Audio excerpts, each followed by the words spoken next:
champions.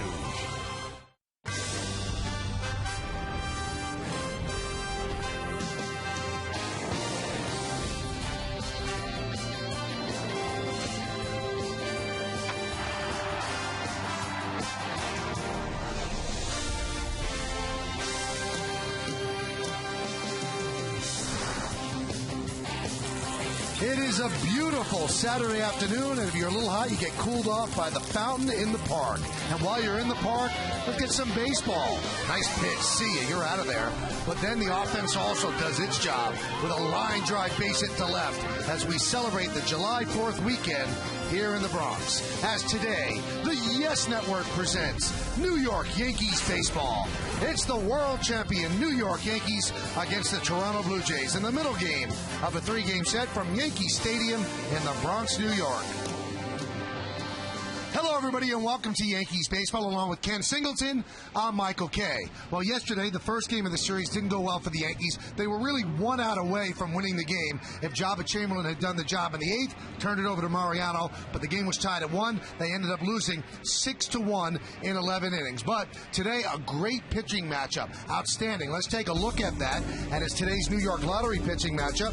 Ricky Romero, 6-4, 2.83 against the veteran Andy Pettitte, 9-2. 2.72. And Ken, the last time these two teams matched up with these two guys on the mound, pretty good game. You go back to the Rogers Center on June the 5th, and both of these pitchers were on their mark. Andy Pettitte was very sharp, had a good breaking ball during the course of the game, as Aaron Hill found out. And the same for Fred Lewis. He is gone on strikes. Ricky Romero, on the other hand, another left-hander, one of the better left-handers in the league. A youngster, second year in the league, he was on his game too. He has an excellent changeup. He's had a very good year for these Toronto Blue Jays.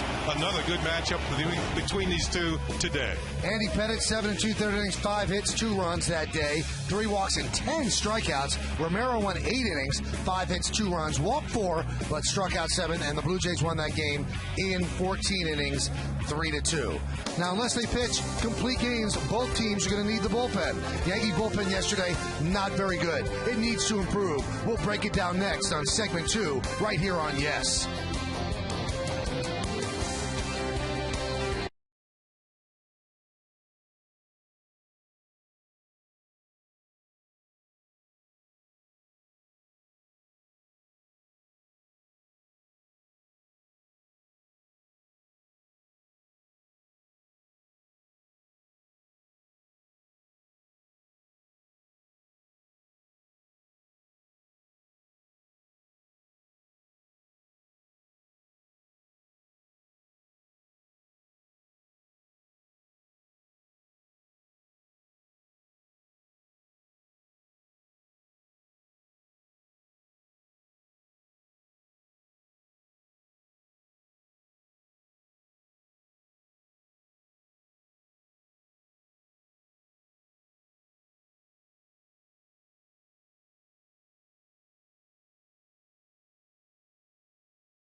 Yesterday, and only 2 were effective. Marte did his job, Rivera did his job.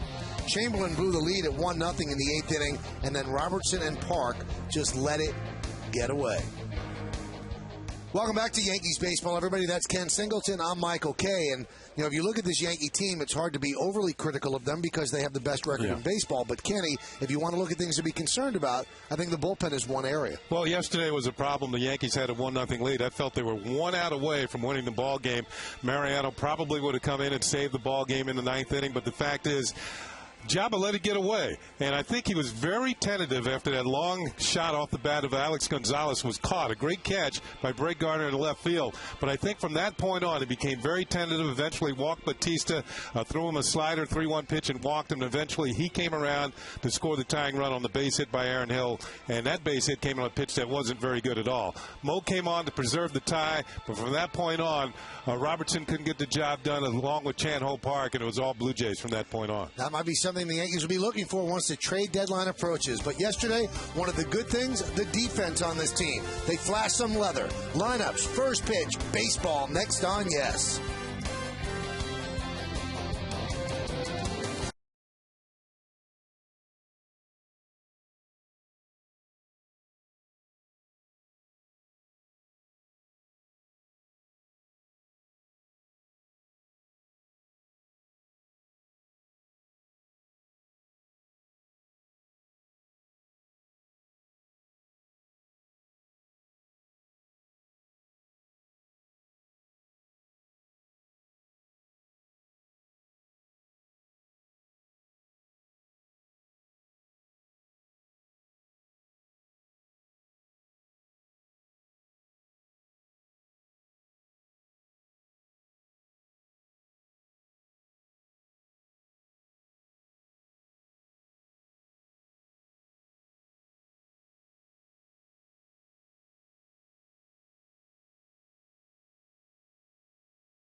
Brought to you in part by McDonald's. Head to McDonald's for a refreshing, large, sweet tea on the dollar menu. Price and participation may vary. By the Vermont Department of Tourism. Your next Green Mountain adventure begins at VermontVacation.com. And by the 2010 Honda Clearance. It's the only thing from Honda that won't last. Oh, what a day here in New York City. Middle of the July 4th weekend. Big crowd on hand. Saturday baseball. Yankees against the Blue Jays. Let's take a look at the Blue Jays starting lineup, which is presented, as always, by Lexus. Nick Green is going to DH. He'll lead off, batting second and playing shortstop. Alex Gonzalez. Jose Bautista in right hits third. Cleaning up and playing center field, Vernon Wells. John Buck will catch. He'll bat fifth. Batting sixth and playing second base, Aaron Hill. Lyle Overbay at first base will bat seventh. Batting eighth and playing third base, Edwin Encarnacion. They just called them up again. And John McDonald, the left fielder, will bat ninth. You're looking at Andy Pettitte, who gets the start this afternoon in the middle game of the three-game series against the Toronto Blue Jays. And Andy having a fantastic year, certainly an all-star candidate. This will be a 16th start. The numbers are outstanding. 9-2, 2.72 ERA. Opponents batting .239. Let's check out the scouting report on Andy Pettitte. Left-handed batters, there's only one in the lineup today, Lyle Overbay. They're hitting 162. The only lefty to hit a home run off of him is Carlos Pena. We'll get to Messina and Clemens in just a second. Let's do it. The first pitch is popped up. Right side. Long run for everybody, and it falls untouched. Well, Mike Messina and Roger Clemens are the only two pitchers to beat the Blue Jays more than Andy Pettitte. Messina beat them 25 times. Former Yankees, all three, and Andy Pettitte, Yankee, of course. Clemens beat them 24 times, and Andy Pettitte has beaten the Blue Jays 20 times in his career. 20-12 is his record. 40 starts and one relief appearance for Andy Pettitte in that time. See what Nick Green has done. 2 for 14, an odd choice for DH. And that's who Cito Gaston goes with. The 0-1 doesn't seem so odd right now as he lines a single to left field. Well, Nick Green, former Yankee, was released by the Dodgers early this year, but now playing for the Blue Jays. Now let's take a look at the Yankee defense, brought to you by Mercedes. In the outfield, it's Gardner, Granderson, and Huffman as Nick Swisher's the DH. In the infield, third to first, A-Rod, Jeter, Cano, and Teixeira. Posada behind the plate, and Andrew Eugene Pettitte is on the mound.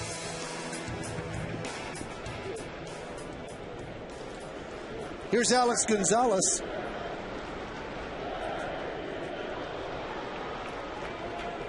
Pettitte working out of the stretch. Hard to run against him with his great move. And that one's fouled back. Now, if you want to get to Andy, you're going to have to get to him early, because he has a 4.20 ERA over his first 2 innings, and then a 2.08 after that. He makes the adjustments. He finds out what's working, what isn't, and makes the according adjustments, and continues on his merry way most of the time this season. Foul back. You talk about him slowing down the running game. He's allowed only 1 stolen base over his last 15 starts. That was on May 26th. Denard Span of the Minnesota Twins, pretty good base stealer, was able to steal a bag against Andy Pettitte. But for the most part, you're not running.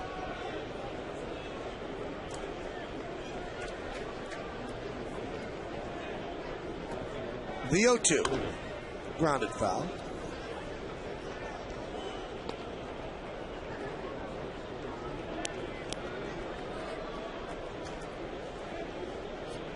Pettitte's going for his 10th win of the year. Check this out. He did not win his 10th win last year until August 21st.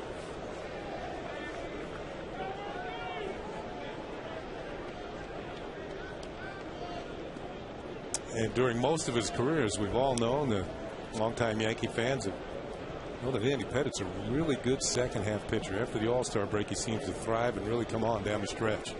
So he's off to a great start this year, and if he follows the protocol, he should have an even stronger second half, if it's possible.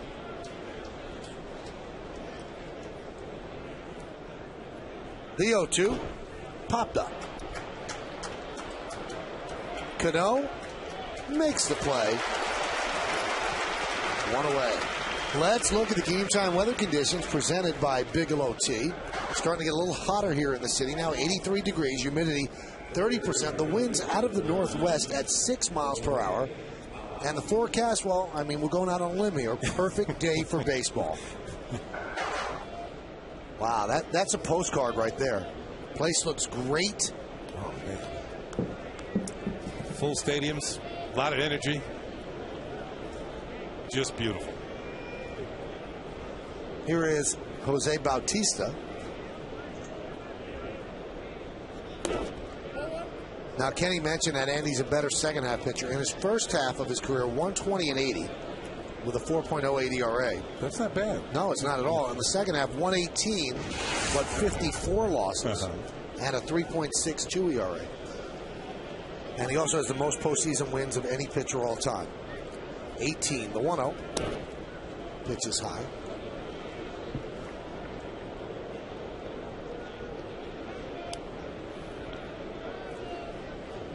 Now, Andy has not had success against the Blue Jays in the Bronx. Since 2002, Pettitte is 0-5 with an 8.35 against Toronto at home.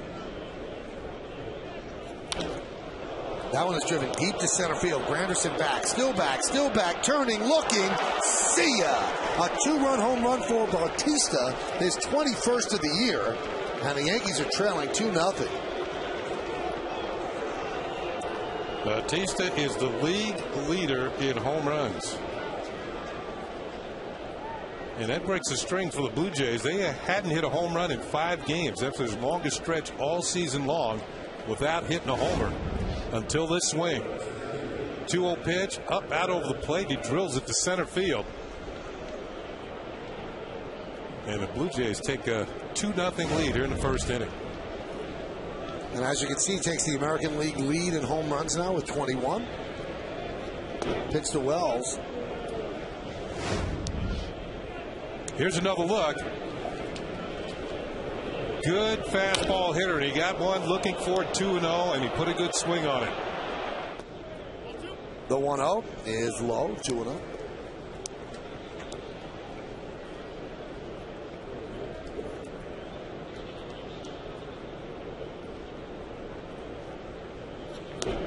And a strike. Last time out, Andy against the Dodgers, not his best performance. 5 innings, 6 hits, 5 runs. 4 of them earned. 3 walks, 5 strikeouts. He did not get a decision in that game. The 2-1. 2-2. Yeah, Andy made a couple errors in that ball game, if I remember correctly. Yeah, the Yankees got very sloppy with the bunt game. He threw one into left field past Alex Rodriguez.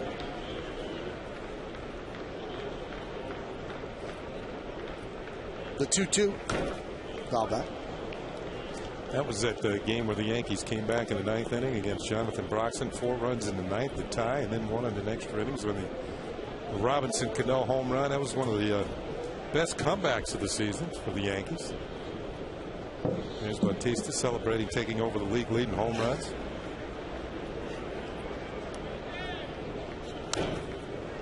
Foul back to the screen. That's the line we spoke about. He threw 93 pitches, lasted just 5 innings.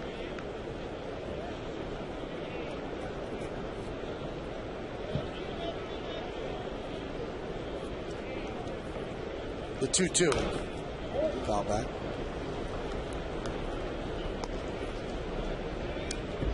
Yeah, Vernon Wells is having a pretty good season. 275 with 19 homers, 48 runs batted in. But his breakdown, he really hits well at Rogers Center, not nearly as well on the road. Well, they're making Pettitte work here in the first inning. And Wells has always made Pettitte work. 17 for 48, 2 home runs. That's 354. Now, Wells in a little bit of a slide right now, 0 for his last 15. Mm-hmm.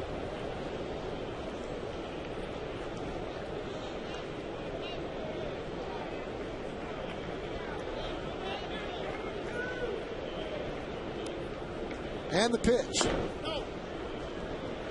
3-2. Now, Andy has not allowed more than 2 earned runs in back-to-back starts all year. So for that to remain true, he can't give up another earned run today. This will be Andy's 10th pitch to Wells.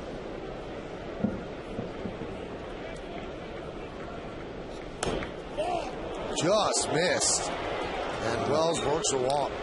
Andy kind of looking in at the home plate umpire Dan Iasonia, wondering where that pitch was. And we get the benefit of, I don't know, that looked pretty good. Now, yesterday that was a strike. Did it have the corner? Yes, it did. Was it too low? Maybe. IOTV offers you incredible HD picture and sound. HD is free with IOTV, the official HD service provider of Yankees baseball on Yes. That must look good in HD.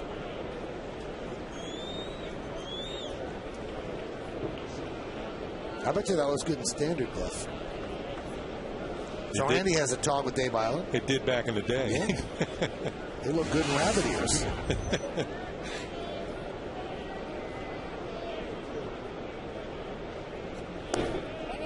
Pitch outside to John Buck. So Andy laboring here in the first inning. He's thrown 20 pitches.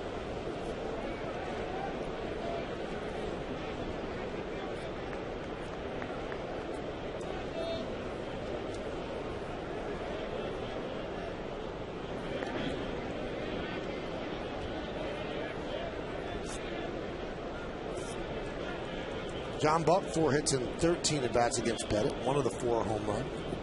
Buck is a very aggressive hitter. He's one of these guys who's looking for a fastball somewhere in the zone and just going.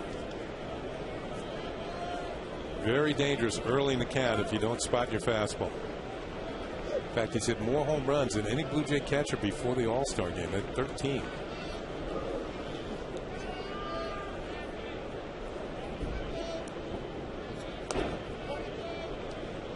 Count 2-0.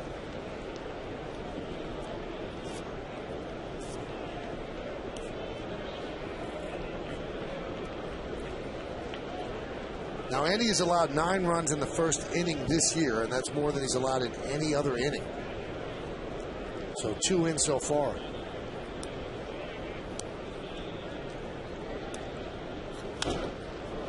Popped up, shallow center, coming on Granderson. He can't make the play. So that dunks in for a base hit for Buck as Vernon Wells advances to second. Yeah, Andy Pettitte made a pretty good pitch on Buck. And you remember Buck's hit yesterday when he checked the swing and rolled it through the right side. This is the airborne version of that hit.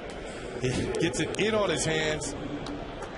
Granderson playing fairly deep because Buck has some power and couldn't recover as this ball falls in between Jeter, Gardner, and Granderson.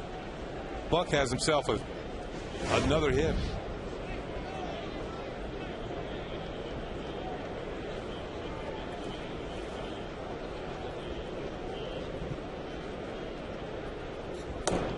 And Aaron Hill takes a strike.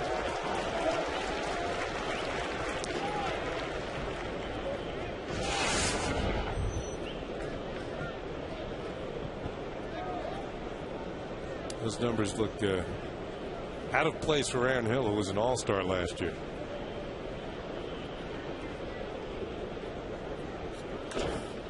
Driven out into right field. Huffman got a late jump, hustling after it, and he makes the diving play. Oh, what a play by Huffman. Vernon Wells advances to third. Huffman might have saved a couple of runs. One thing I've noticed about Huffman since he's been up, but for a fairly big guy, he has excellent speed. And he just saw that replay that you're going to see now on the big screen here at the stadium, but lays out full onto the warning track and hauls it in. Tremendous play by the youngster in right field. Here it is in yes mode. Airborne. Oh, my goodness. Looked like a catch by a wide receiver for a first down. Here it is again off the bat of Hill. He stepped in, he came in, and then has to retreat and make the catch. And check this out, Ken. I think he kept his feet in bounds. Yep. That is a first down.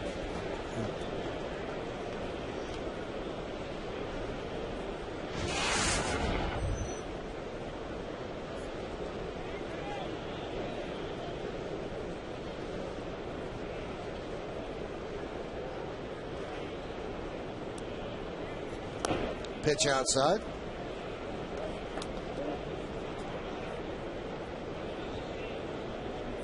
Overbay, one of the Blue Jays, is having a good road trip. He's 10 for 28. Had a couple hits here yesterday. As we said, Andy Pettitte, very difficult for left-handers to handle this year. Just 162 against Andy. And he's going to get out of it by just allowing 2 runs as Jeter waits for it to come into his glove, and it does, and that'll do it. But 2 runs on 3 hits, no errors, and 2 men left on base. The biggest hit?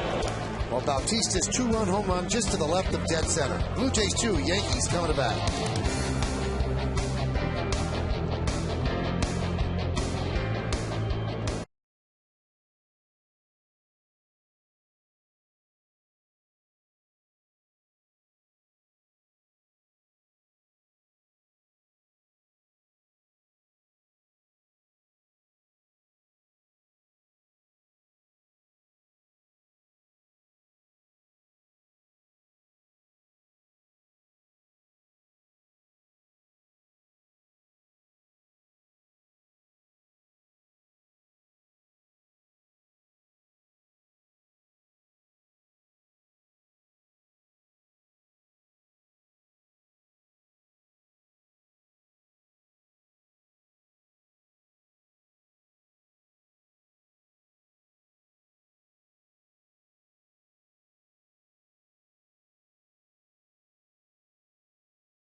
That back up, and it's presented by Lexus. The captain, the shortstop, Derek Jeter, will lead off. DHing today, Nick Swisher. Mark Teixeira at first base will bat third. Cleaning up and playing third is Alex Rodriguez. Robinson Cano at second base will bat fifth. Batting sixth and catching, Jorge Posada. Curtis Granderson in center field will hit seventh. Batting eighth and playing right field after that great play, Chad Huffman. And Brett Gardner, the left fielder, will bat ninth. How many times does a guy make a great play, Kenny, and bat eighth the next inning? At least for today, he's going to. Ricky Romero, 25-year-old left-hander on the mound for the Toronto Blue Jays. Here are his numbers. This will be his 17th start. He's 6-4. Very good earned run average. 2.83. Opponents hitting just 237. Let's check out the scout report on Ricky Romero. And it will tell you, Day games. Look at that ERA in day games this year. 1.53. 103 strikeouts. He's 5th in the league in strikeouts, on pace for over 200 this year. He has an excellent changeup. He keeps the ball down. A lot of ground balls, but he also has 15 wild pitches. That's the most in the American League. Well, the Yankees have to play some catch-up here on this Saturday afternoon. They're down 2-0 before they come to the plate, and Derek Jeter will start it off. Jeter 3 hits in his last 15 at-bats. He's at an unusually low average for him at this point, 282. The Yankees are 48 and they're 31. And they have a slim half-game lead over the Red Sox. Red Sox won last night behind Tim Wakefield. Tampa Bay lost again, and Tampa Bay's 2 back. Toronto 8 behind the Yankees.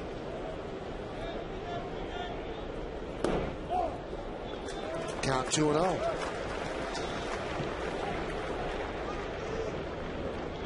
And those are the standings.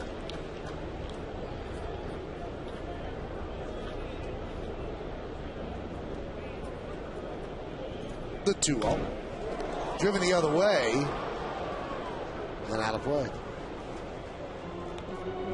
Mention Romero's changeup and what he does to be effective. He gets the hitters behind on the fastball and too early for the change, and he sort of has you in that rocking chair when he's really going well, and he can't really square anything up.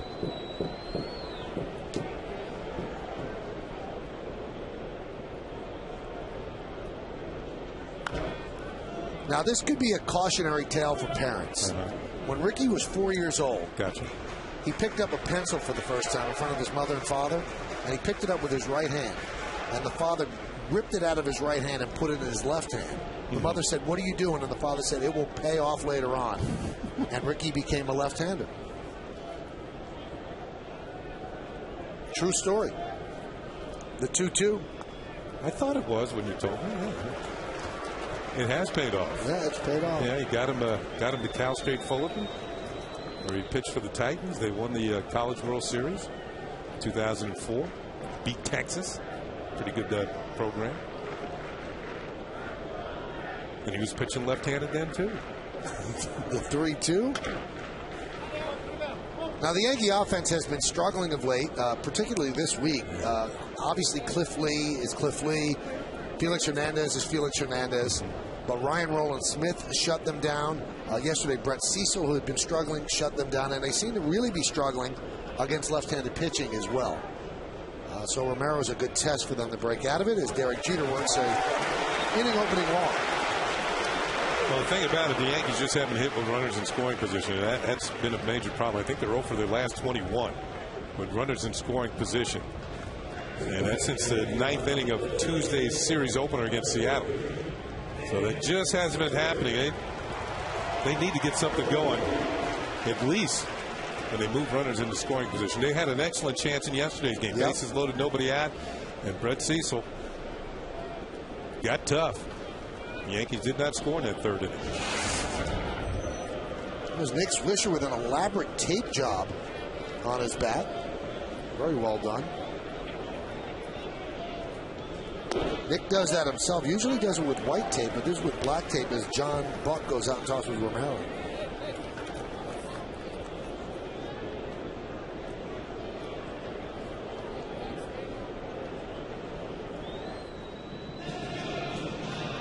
Why don't we take a look at the Blue Jays defense behind Ricky Romero. I'll get that right.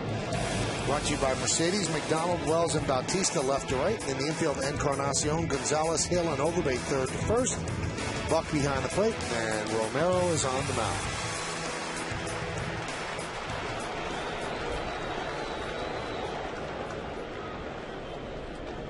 The 1-0. And that's grounded softly to short. We're going to have one play. They'll make it at first as Jeter advances to second. Now, here's where things have been really bad for the Yankees of late. There's a runner in scoring position. The Yankees 0 for their last 21 with runners in scoring position. That's not going to get it done. And we both feel, Kenny, that the 3rd inning yesterday was the ball game. Yankees had the bases loaded, nobody out, they didn't score. Yeah, turning point of the game, particularly the way that A.J. Burnett was pitching. I mean, he went 6 2/3 scoreless innings as it was. and protected that 1-0 lead when the bullpen eventually gave it up. But if you had the feeling if the Yankees had been able to score in that inning, it may have been all that they needed. Way outside to Teixeira.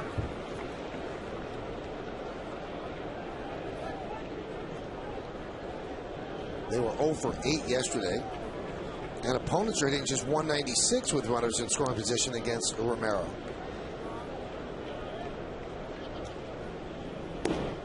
Hence the 2.83 ERA on the season for Romero. This is his second year in the league. And I mentioned how well he's done against lefties, and that's a big change from last year. Popped up. Shallow center, backing up Gonzalez, and he will make the play for the second out.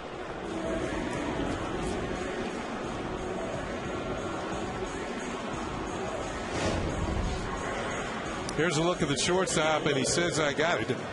Without the benefit of sunglasses, which are perched on his hat. So I guess he had a pretty good angle, didn't have to deal with the sun, then makes the play. And here it is. His hat is well protected, but the eyes maybe not so much, but still is able to make the play. Alex Gonzalez, a slick fielder at shortstop, having a good year with the bat. When he caught that ball, his eyes were closed.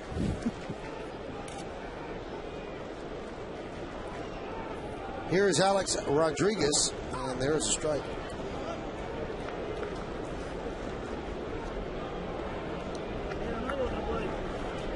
Toronto's one of the teams. Ball not quite in the glove yet, and yeah, eyes closed.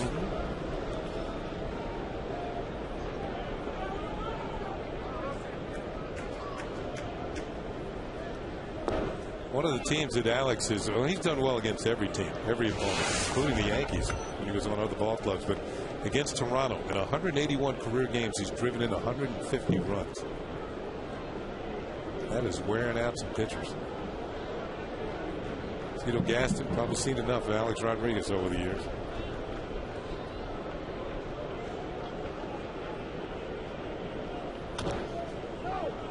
Fouled off on the change.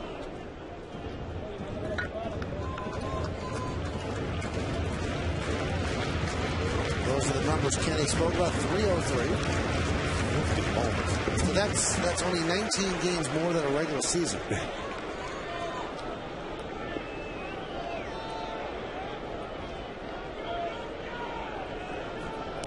Yankees would like more of the same right here. 1-2. Runner on second, 2 outs. Yankees down 2-0. Check swing, fouled off.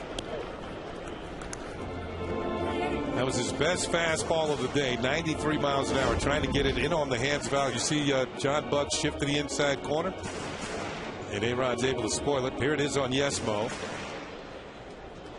Even A-Rod's quick bat is not quick enough to get it out, the barrel out in front. Fastball sneaky fast inside.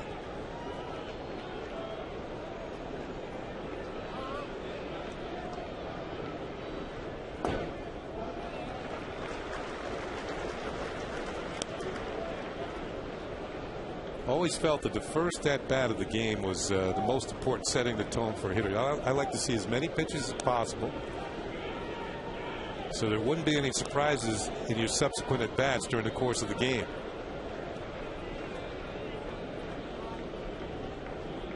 The 2-2. High drive, left field, but foul. Got the crowd excited, but he was a little too quick, but boy, did he give that a ride. Deep into the second deck. Yeah, that was a changeup, and that's why he was out in front. He hit it well. That pitch was a few miles per hour from being a home run down the line. A little harder. He might have been able to keep it fair. Changeup. And too quick. Hey, he had a good swing at that, though.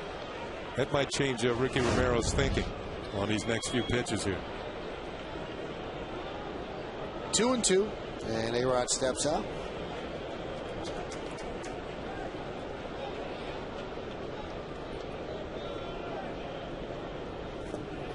Swing and a miss, ball in the dirt. Buck scrambles after it, gets himself an angle, and that'll do it. And once again, the Yankees now are 0 for their last 23 with runners in scoring position. Yankees strand one. We've played one. It's 2-0 Blue Jays.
Of the Revolutionary War. You text your vote to 58772, and here are your choices. Was it John Adams, Ben Franklin, Thomas Jefferson, or George Washington? You can text your vote 58772, and standard text messaging rates apply. It's too deep for me. We go to the second, 2-0 Blue Jays, and Edwin Encarnacion leads off. I see where we're going there, 4th of July. Yeah. Absolutely. Encarnacion has had a Lazarus-like return here to the Blue Jays. Wow, you know, Hot Power was here yesterday, had a couple of hits, and now Encarnacion back from AAA Las Vegas. So whatever happened in Vegas, in this case, didn't stay in Vegas. And they didn't just send him down, Kenny. Yeah. They designated him for assignment. Any team could have taken him, and he got through and ended up accepting the assignment to AAA. And to his credit, he battled back, 14 for 42. He was on a roll, to say the least, in Vegas.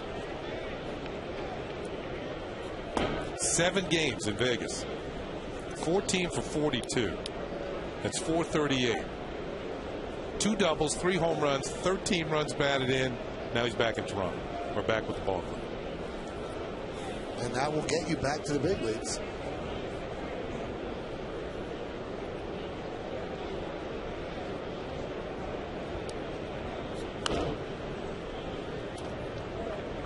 Now, he had some wrist problems and had a slow start to spring training,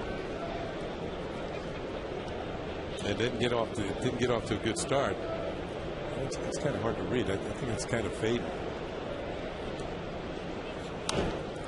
Dial back. You trying to send me a message up there?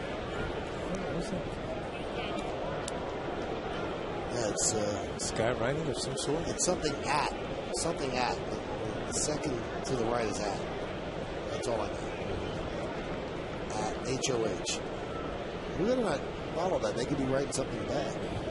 The 1-2, way outside.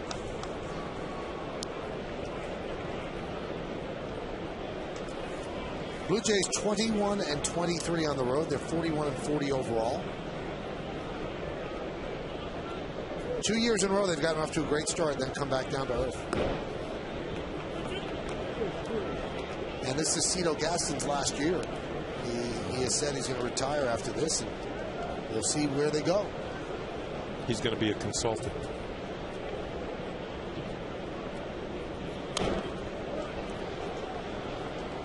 When you're a consultant like that, does that mean they can call you all hours of the day and night?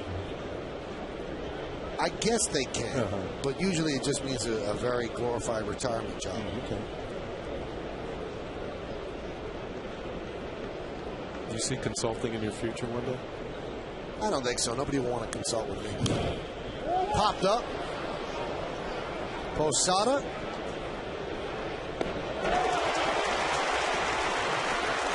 And there's one away. Birthday wishes have to go out today to the Yankee general manager, Brian Cashman, 43 years old today. And he's been at it. He's been the Yankee GM, check this out, since 97. So you do the math, that was 13 years ago. So he started when he was just a baby. So he's been an intern here, I guess, since right out of college. So he has grown up in the Yankee organization. And happy birthday wishes go out to Brian. Happy birthday, Brian.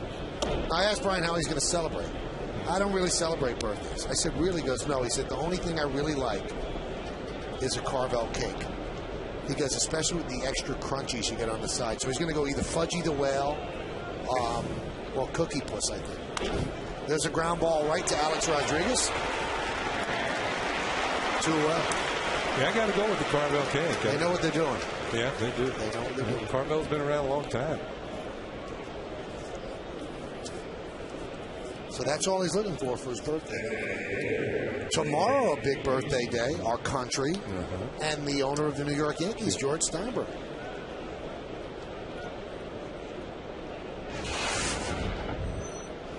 And my former Yankee radio broadcast partner, John Sterling. 4th of July. Yeah. Nick Green pops it up. So a nice comeback inning for Andy Pettitte. Teixeira is there, and that'll do it. 1-2-3 inning for Pettitte as the Blue Jays go down in order. Happy birthday one day in advance to our buddy John Sterling. You know what? He wins. He wins.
You've got the final game tomorrow afternoon right here on Yes against the Toronto Blue Jays. Then the Yankees head out west.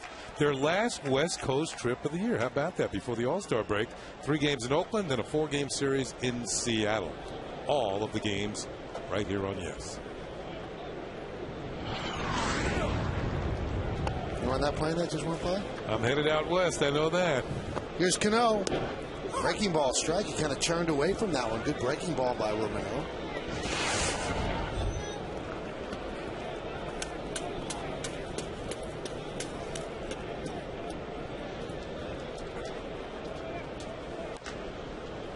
Grounded foul. Cano, 2 for his last 11 and 7 for 30. Still at 347.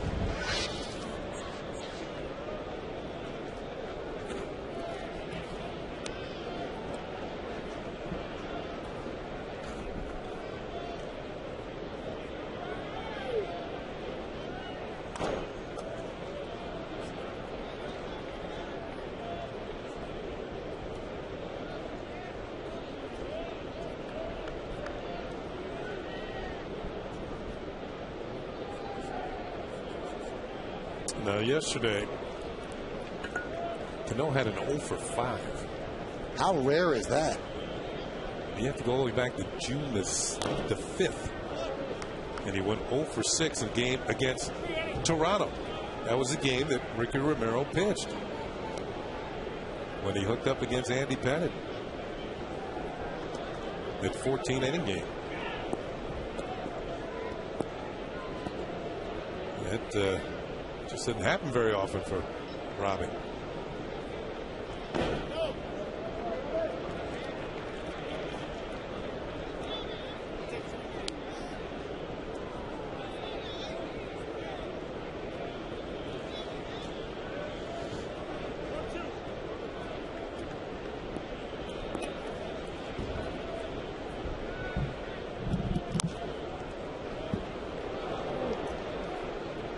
In fact, Kenny, it seems like Toronto has Cano's number. He's just 3 for 19 against him this year. Well, they might be the lone team that's been able to figure it out.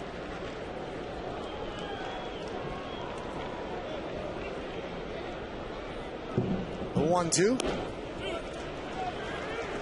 He's not picking up the ball very well, Kenny, because you could see he keeps bailing just a little bit against Romero, and he's great against lefties. Romero's featured several speed changes here in this particular at bat. Like I said, it's a good thing when you see a lot of pitches against a pitcher the first time you see him in a game. Swing and a miss. And I think that Cano turned and asked Iassogna, was that a strike? I don't think that was. Well, let's take a look. He's been a lot better at swinging. You're right. I think it might have dove out of the zone. But one thing for a pitcher, you make pitches look like strikes. It looks as a strike at the knees, but then it falls out of the zone. Looked like a changeup, and Robbie was out in front for the strikeout. Yep, that's that changeup, and Romero has a good one.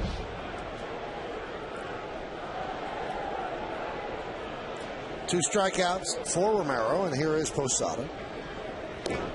And a strike. He reminds me a little bit of Johan Santana when Santana was with the Twins. Okay.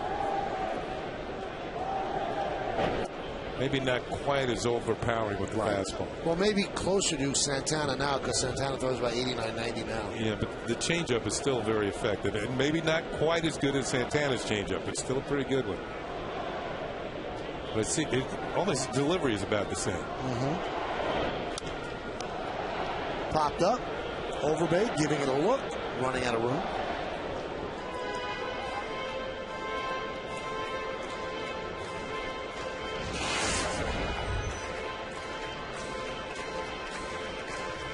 Posada's been on the downslide lately, just 4 for his last 23.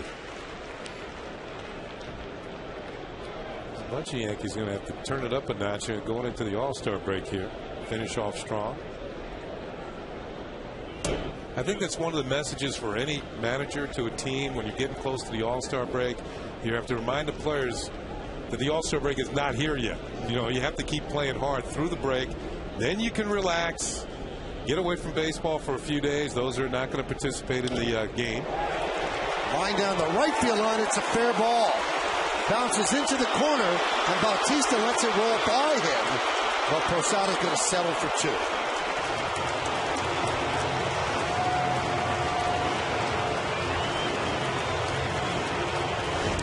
Yankees' first hit of the ball game. Posada picks on looked like a high change over, breaking ball out over the plate. And this is just fair, less than 6 inches. Here comes around the corner, and Bautista's now trailing. That's a very helpless feeling if you're an outfielder chasing a ball that's headed away from you. First you're heading towards it, and now it's going away from you. And Posada has himself a 2-base hit.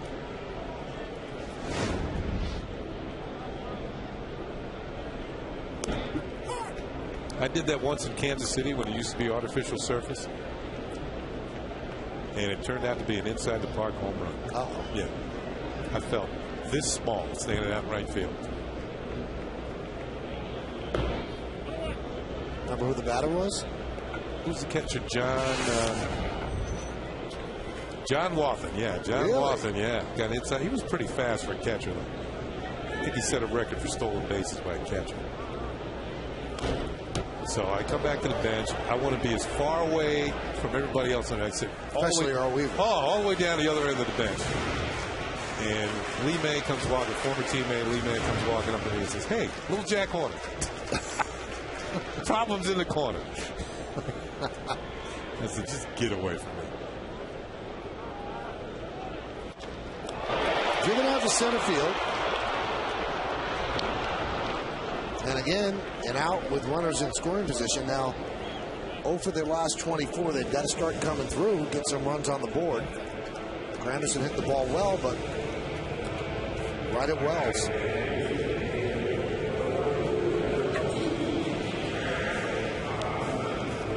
0 for 11 this series. Something's got to give here pretty soon. Little dunker, broken bat single, anything. There's Chad Huffman. Made a great play in right field in the first inning. Saved a couple of runs. Would be worse than 2-0 right now. Let's take a look at that catch. Here's what Michael's talking about. And there's the off the bat of Aaron Hill. Hits it well. And the layout and the catch by Huffman. Preventing an extra base hit. Speaking of hits, he got a big hit in that rally in Los Angeles. Big 2-run single.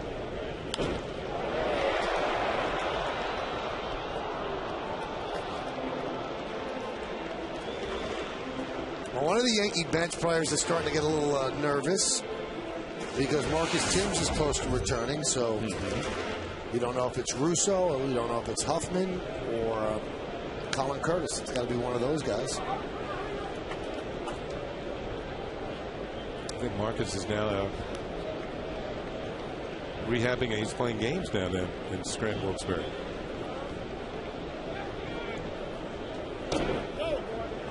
Count 1-2.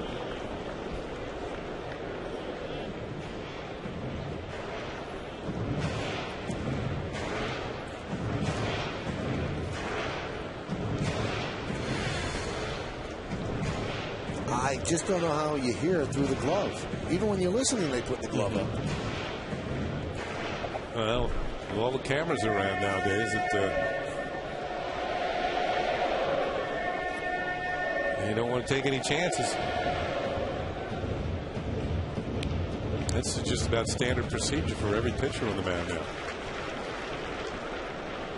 Humidity's creeping back into the Bronx.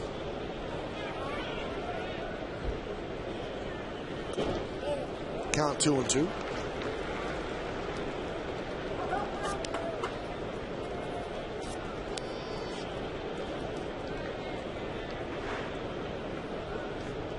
Pitches so far for Romero. We're just in the second inning. 24 strikes. Yankees will make him work. The 2-2. And Huffman's worked the count full. And Brett Gardner's on deck.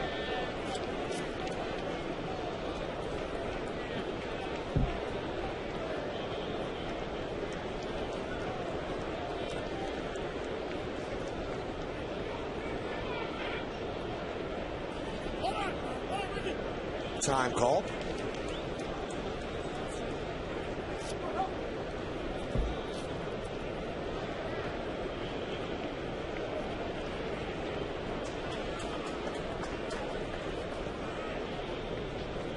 And the payoff.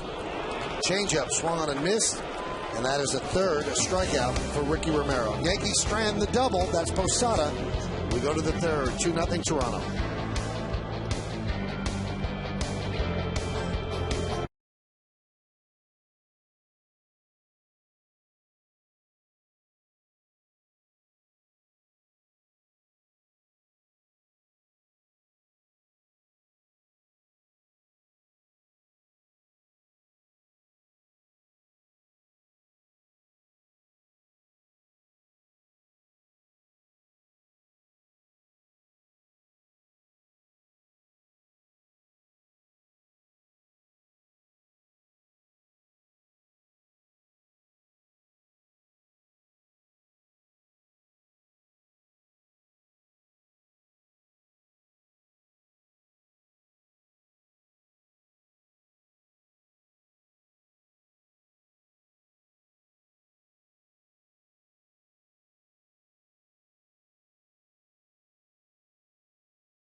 people a lot of times look at things in snapshots or over a couple weeks. I look over it at the long haul, and I believe that Java is going to be successful in this role. Well, Joe Girardi has to hope Java's going to be successful. He's the bridge to Rivera, and he has been consistently inconsistent this year. Yesterday, he blew the save in the 8th inning. Yankees went on to lose when the rest of the bullpen, or should I just say Chano Park and David Robertson, gave up 5 runs in the 11th. And that's our jumping off point with Kimberly Jones, who joins us in the top of the 3rd inning. Kimbo, is it hot down there? It's hot, but it feels good. I'm not complaining like you would, Michael. Wow, shot right at me, Kenny. Nice. Well, that'll do it for Kim's report. Kim, what do you know about Java? How concerned are the Yankees with him? Well, the Yankees say they need more consistency from all 3 of yesterday's culprits, and that's Java, Robertson, and Park. But Joe calls it a snapshot, Michael. We all know how important that 8th inning is, and a snapshot is essentially what Java's job is. Yesterday, that 0-2, he got ahead of Bautista 0-2, ended up walking him on a slider. Java said he didn't have fastball command, but some of Java's numbers this season overall are concerning. Java will tell you most of the time he's been good in his 35 outings. That's true, but sometimes most of the time doesn't cut it. And also, Kim, I think that everybody around the Yankees has been spoiled by Mariano Rivera, who's great 98% of the time and has very few failures. So, you know, most of the time is not good enough, especially in that role. That's exactly right. It reminds me, though, of last September, a conversation I had with Jorge, and we were just talking about the season, and unprompted, Posada told me, we're where we are this season because of Phil Hughes, meaning the way he accepted and excelled in that role as setting up Mariano Rivera. They need Java to do that right now. Batters hitting .333 with runners in scoring position against Java. That's not going to get it done. And 10 of his 35 appearances have yielded opponents runs. That percentage a little too high as well, probably. Any concern on the Yankee front office side? Well, they know it has to get better. They expect more. I think Java's inconsistency mystifies them a little bit. They know he can do the job. It's a matter of him doing it every time out, though. Bautista pops it up. Granderson is there. And that's the second out before the inning ends. Kim, what's the update on some of the injuries the Yankees are battling? Let me give you the highlights, Michael. Marcus Tim's rehab at AAA going very well. If all goes well today, he'll be back tomorrow. Sergio Mitre would be next in line, but not until after the All-Star break, as the Yankees use the next week and a half or so to stretch him out, but he is doing well. Aceves, who's so valuable, is behind Mitre. No timetable yet for him as he comes back from that back. And Nick Johnson swinging a bat, but it's a fungo bat off a tee. He'll go to Tampa to continue rehab, not games, just rehab. He's still weeks away. Kim, thank you so much, and look at that, the inning's over. As Vernon Wells grounds out to Alex Rodriguez, a 7-pitch 1-2-3 inning for Andy Pettitte, who is retired 8 in a row. We go to the bottom of the 3rd. It's 2-0 Blue Jays.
The emotional story of legendary Yankee Bobby Mercer, including new footage and archival material.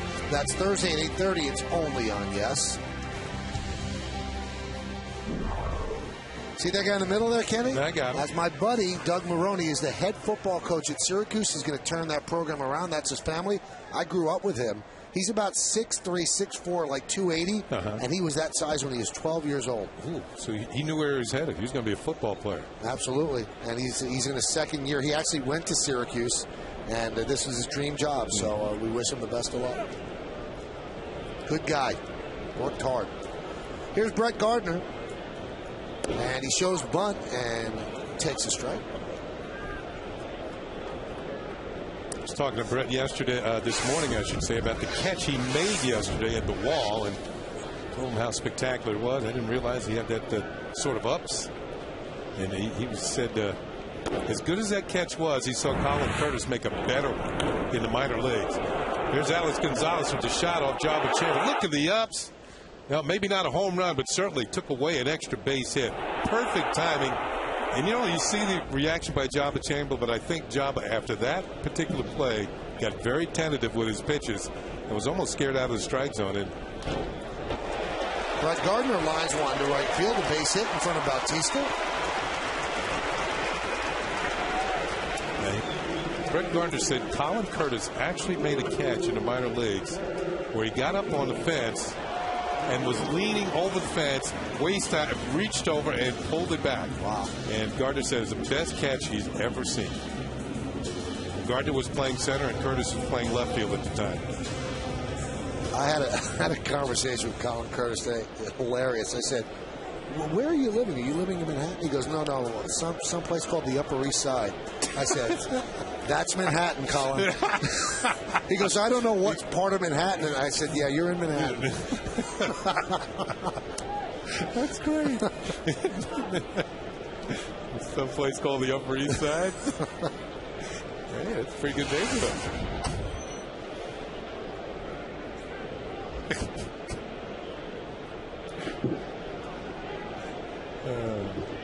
New York State of mind.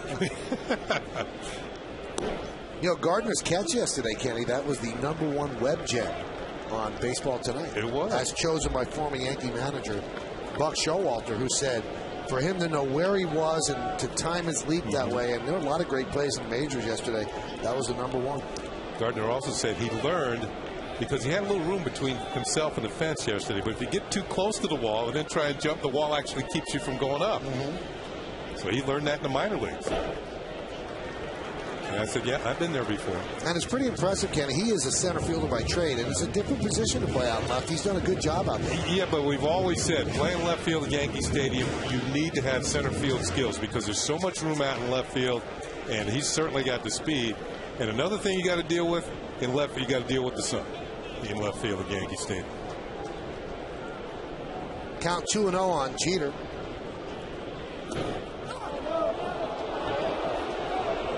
Crowd didn't like that. But a called strike on Jeter, who walked in the first inning. Ooh, that's the view from left field today. Not a cloud. Well, some high cirrus clouds up there, but none of those cumulus clouds that you usually see. Puffy clouds, cotton balls up there.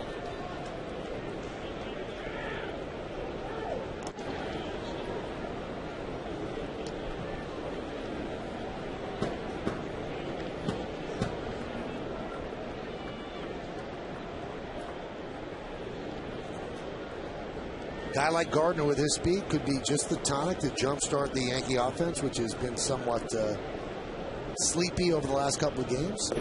In fact, they've been sleepy on this homestand. Do you know that they're 3-6 in their last 9 home games, which is incredible?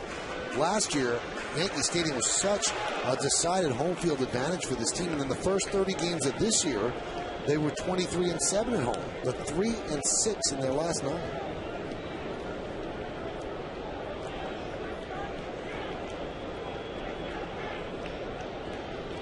There he goes. And that one's punched to right field, but foul. Nice catch with a fan with a glove.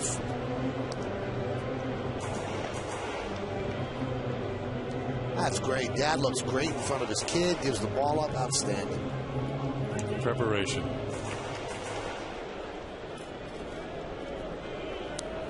What's the old proverb? Fortune favors the prepared, something like that. That's a new one. I don't know. Luck is a residue of design. Yeah, I've heard that one, yeah. And another walk to Jeter. Well, you figured Gardner was on the move at 3-1. He was going to go again on 3-2, and he was on the move, but Jeter takes the walk. Second time in a row the captain has drawn a base on balls. The only two given up by Ricky Romero. But the Yankees have the tying runs on base now. This is where usually things have been installing out of late. Now it's time to get something going.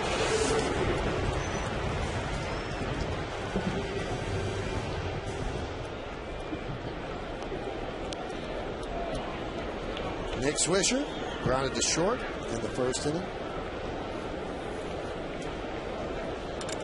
51 pitches for Romero. So the Yankees are certainly working him, but they haven't been able to get the big blow.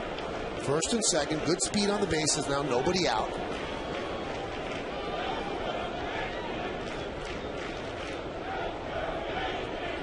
And the pitch.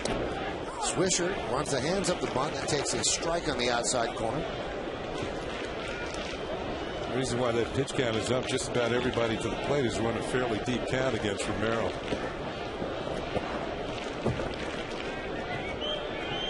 You like the bunt here, Kenny? I'm not sure I like it. Remember we saw Swish do that? He set up a big inning, though, a few weeks ago. But you can see that Overbase thinking bunt, and so is Encarnacion at third. Not bunting, and that one is looped into left field. It's going to be a base hit. Gardner will stop at third. He had a hold up. He didn't read it that well off the bat. And the Yankees have the bases loaded and nobody out. The same thing they had in the third inning yesterday. Now let's see if they can get it done. Here it is. Got in on the hands just enough, and that's a good thing because if he hit it better, it would have carried out to John McDonald in left field. Instead, this counts as a hit with runners in scoring position. Although the Yankees do not score a run here, as Gardner, well, has to make sure that it falls in, and he's going to stop at third. But the Yankees are set up for business here.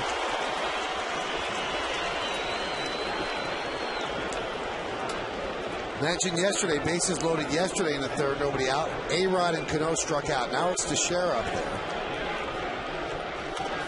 Grounded inside third and down the left field line. Gardner scores. Here comes Jeter. He'll score. Swisher goes to third. He stops there. It's a double for Teixeira. A two-run double. And the Yankees have tied the game at 2.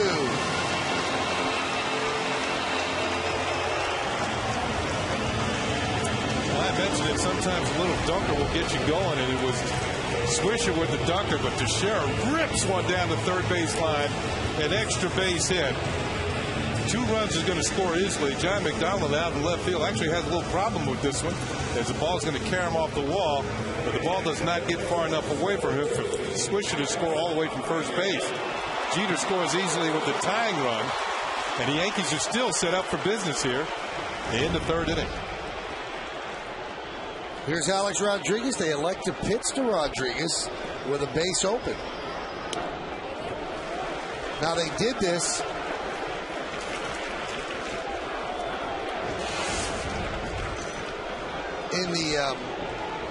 in the first inning yesterday. Second and third, 1 out, and he hit a sac fly, and then Cano flied out to center. Showing you the type of protection Cano is giving A-Rod. A 1-0. Under the glove of Romero. Swisher scores. The out is made at first, and the Yankees lead 3-2. Romero was more worried about the play at home than making the play on the ground ball. Yeah, I believe you're right, Michael. He looked up to see where Nick Swisher was. And in doing so, he missed the ball altogether, and Swisher's able to score. Let's see what Swisher's doing coming down the line here.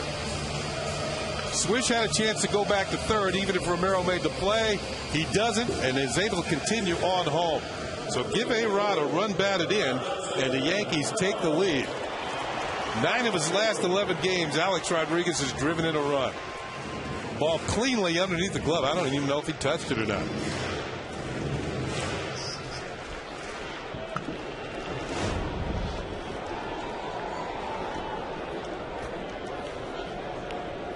Well, they bring the infield in with a runner on third base and just 1 out. Here is Cano. So the Yankee offense slumbering awakens to the tune of 3 runs and looking for more. Now, they do score that just a 6-3, so Romero did not touch the ball. So it's a 6-3 in the 58th ribby for Alex Rodriguez.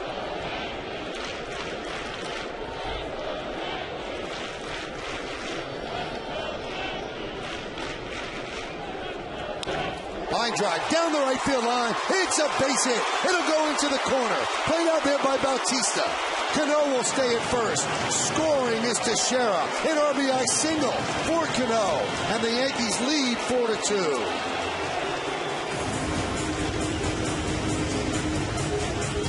Bruce Walt, the pitching coach, on the jog out to the mound to slow things down for Ricky Romero. This was a rocket off the bat of Robinson Cano. In fact, he hit it so hard he held himself to a single. Plus a good play in right field by Bautista.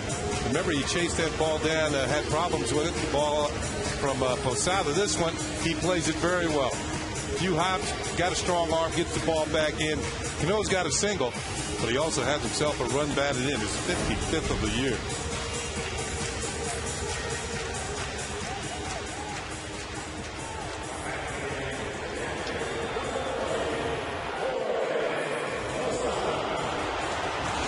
The Yankees were 0 for their last 25 with runners in scoring position this inning. Entering this inning. Now, this inning, they are 3 for 4 in that situation. Still one out. 4 runs in. And here is Posada. Fouled away. Our esteemed leader, John Filippelli, just sent me the proverb that I was looking for. Which one was Failure to prepare is to prepare to fail. See, that's the one I heard. The one you said, I hadn't heard that. Well, one I made yet. that up. That's new now. Okay. That will be attributed to me from now on. From now on? Yes, from now on. Slow roller up the third baseline. It kicks foul and literally kicked by Romero. Romero's body language is not too good right now. You can see he's ticked off.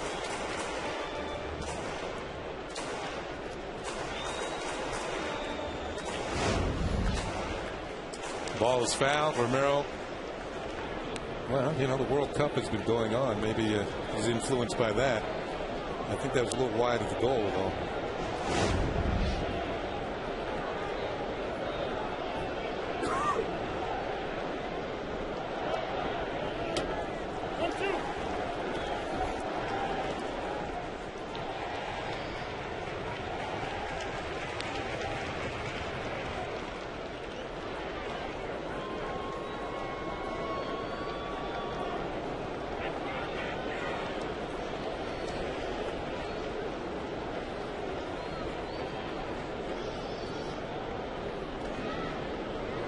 Romero has struggled on the road this season. Now, entering today, his road ERA was 4.23, and at Rogers Center in Toronto, 1.45.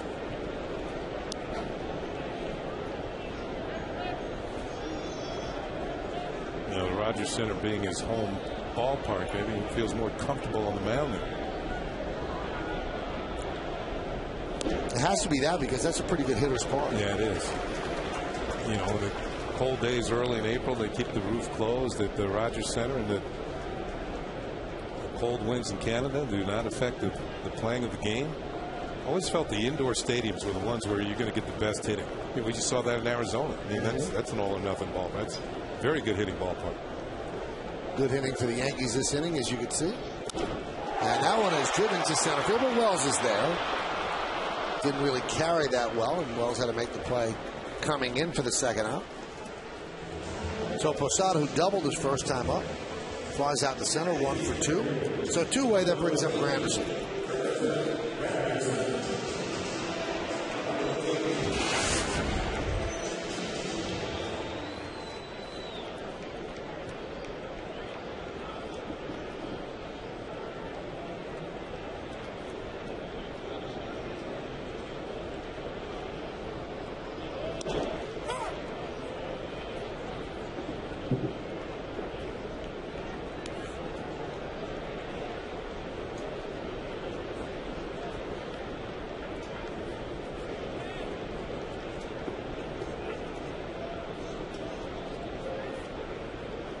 The 0-1. 1-1.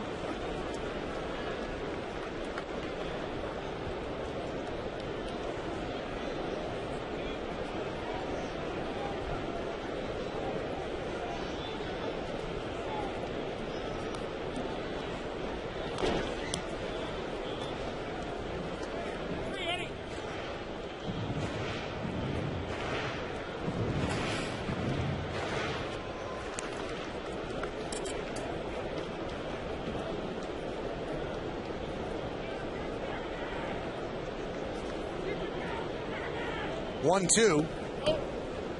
2-2. Trying to get Granderson to chase that breaking ball in the dirt. Move it away.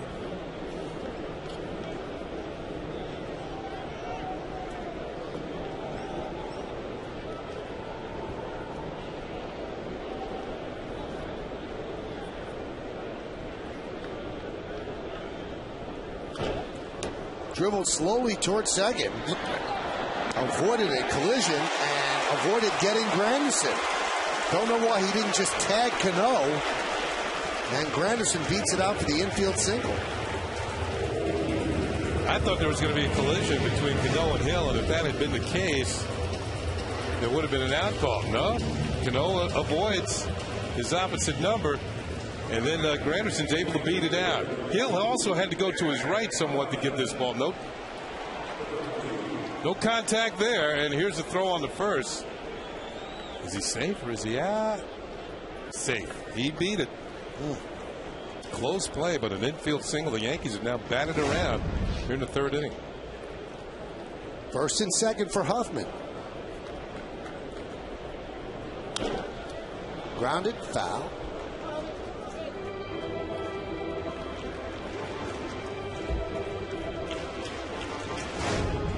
Let's check out the Coors Light freeze cam.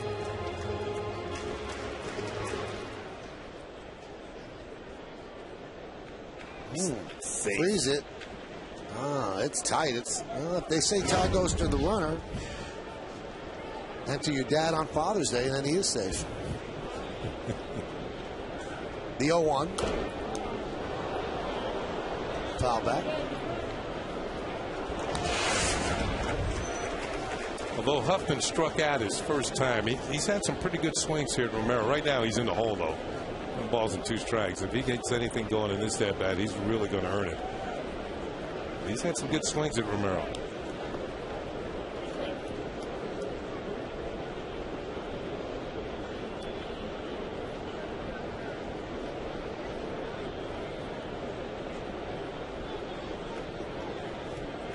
The 0-2. Could not get out of the way. He will take first. And the bases are loaded, and Romero having a nightmarish inning here in the third.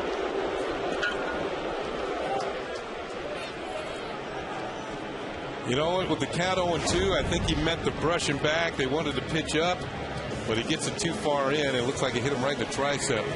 Man, just got the head out of the way. Watch him duck the head. Sees the ball coming. Takes it off the back of the arm. And that was close to being head high. Man.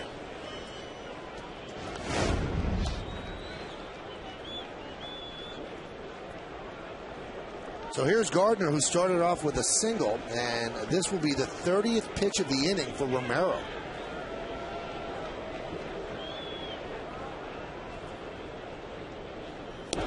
Al Leiter always says that pitchers are built to throw 12 to 15 pitches an inning, and anything over that, you're really extending yourself. It's like a fighter fighting a 5-minute round. He said that's when you really feel fatigue, your legs, your hips, and also cardio-wise, you're really sucking wind out there if it's this many pitches. And it's a carryover to the next inning too. Especially if your opposing pitcher can get your team out 1, 2, 3 real quickly and get you back out on the mound. 30 pitches this inning for Ricky Romero. And he's also been out there 20 minutes. Brian Talent now begins to throw.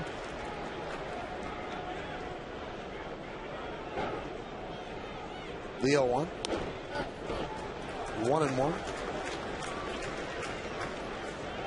So 20 minutes on the mound for Romero. That means 20 minutes on the bench for Andy Pettitte, but he will take that long spell as long as the team gives him a lead, which is what they've done. But looking for more here. 4 runs in, and the bases loaded with 2 outs.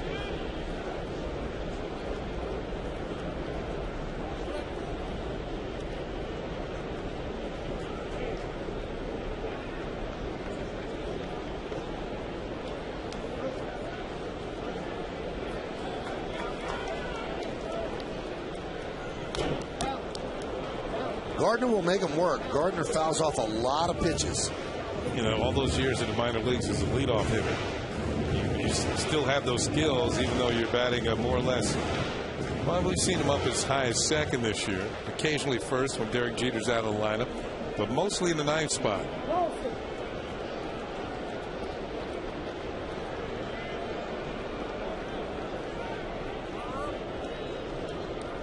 1-2. Nice block by Buck.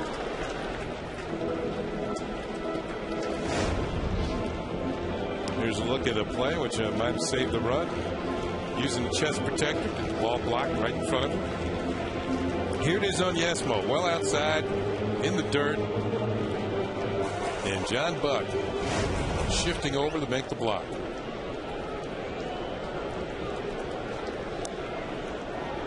Romero leads the American League with 15 wild pitches.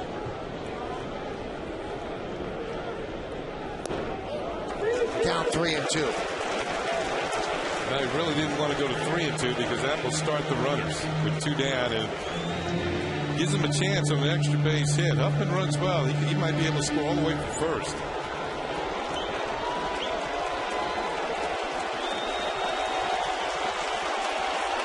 Gardner 45 two-strike hits so far this year. And the runners will go. Cano from third, Granderson second, Huffman first. That one is driven deep to right. Backing up Bautista. Looking up. See ya! A grand slam for Brett Gardner. And the Yankees have poured it on. They lead 8-2 over the Blue Jays.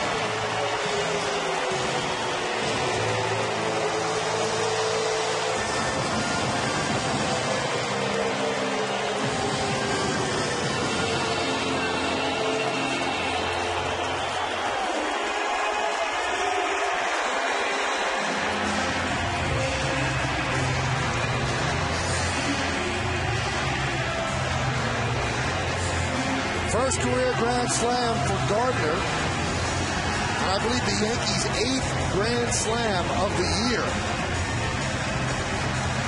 And that grand slam knocked Ricky Romero out of the game. Coasting along. Yankee offense somewhat sleepy for the last week. And they scream out for 8 runs here in the 3rd inning. And the inning is still alive. Here it is. Inner third of the plate. Every once in a while, Brett Gardner will catch you speeding on the inner third. And this time, to the max, a grand slam home run. Big inning for Gardner and for the Yankees. We'll be back.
And this call to the bullpen brought to you by AT&T.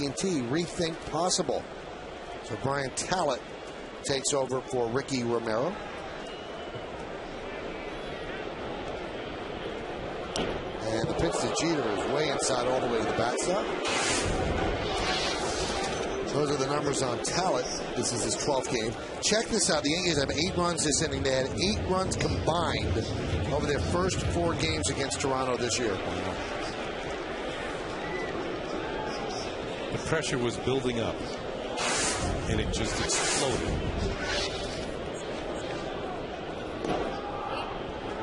The talent on the mound has actually worked in the starting rotation earlier this season. He made 5 starts, but now back in the bullpen, where we've seen him most often. Sinker slider type pitcher.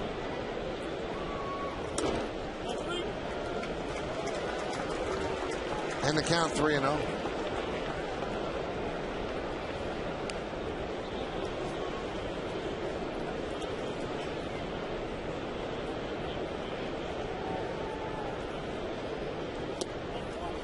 And he walks Jeter on 4 pitches. That's the 3rd walk issued to Derek Jeter.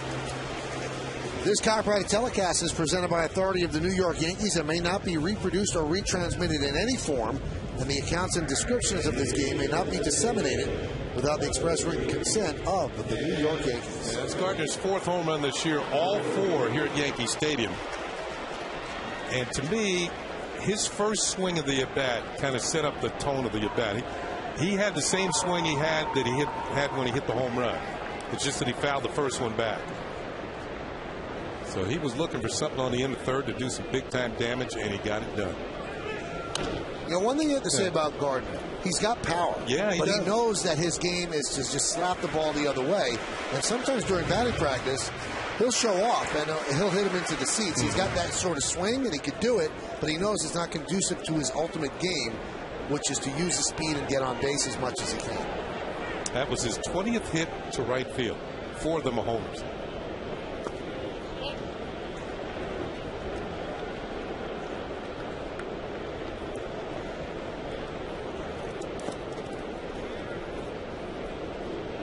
Crowd still buzzing.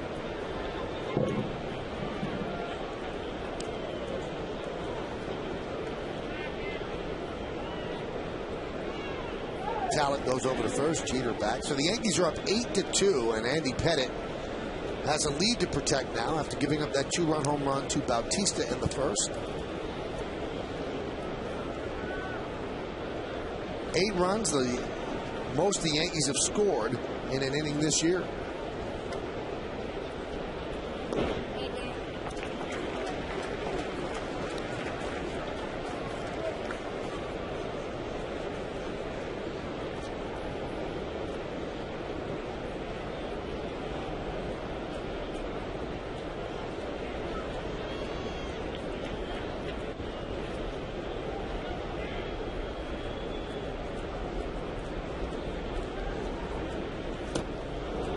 Count 2-2. This inning, 29 minutes. This half inning, 29 minutes long.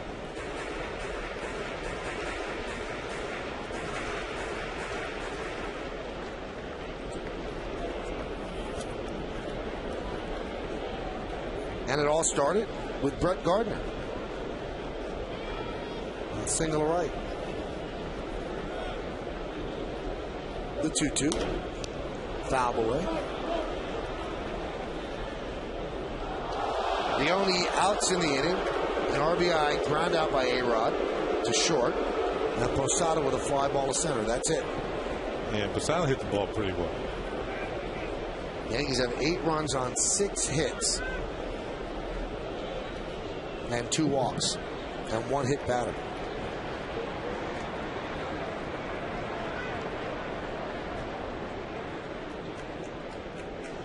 The 2-2. And the count 3-2. So that releases Jeter at first.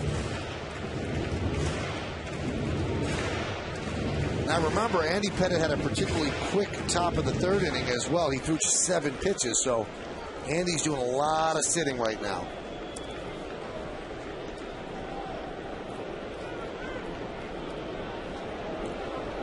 I think he's fine though. 3-2. And a walk to Swisher.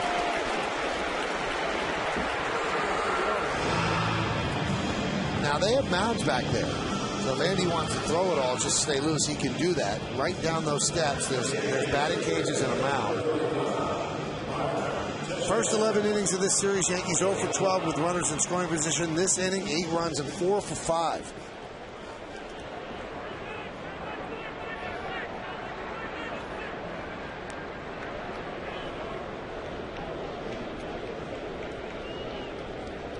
Mark Teixeira had a big blow in this inning, a 2-run double inside the line at third.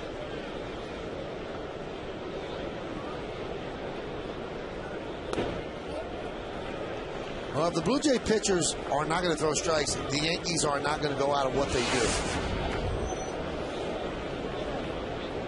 And they're famous for it. They will not deviate from their game plan no matter what the score is, no matter how long the inning is. Yeah, the walks and the hit batter actually help fuel the inning. Count 2-0.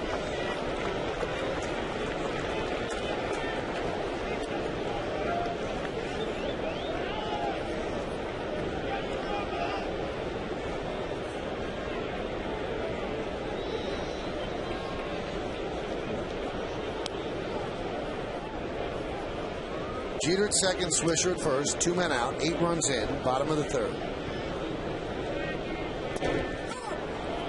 Count 2-1.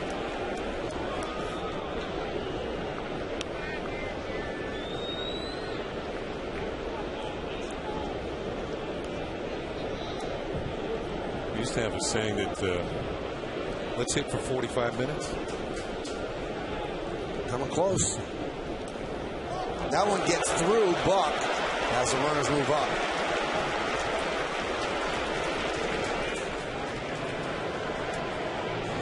This is going to be a wild pitch. Charged to Brian Talent. Target's kind of in the middle. Right underneath the glove. And through the legs. Well, the ball didn't even bounce up. It skipped. Like a rock across the lake.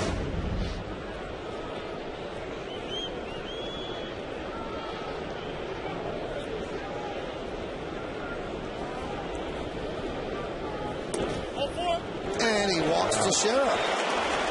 3 straight walks by Talent. I'm sure that's not exactly what Cito Gaston had in mind when he called him in from the pen, and that brings up Alex Rodriguez.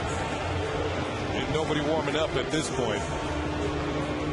Remember, the Blue Jays have been struggling coming into Yankee Stadium, man. They had lost 9 of 11. They'll make that 8 of 10 and 9 of 12 until yesterday's win. And also, they lost 5 in a row. They broke that streak yesterday.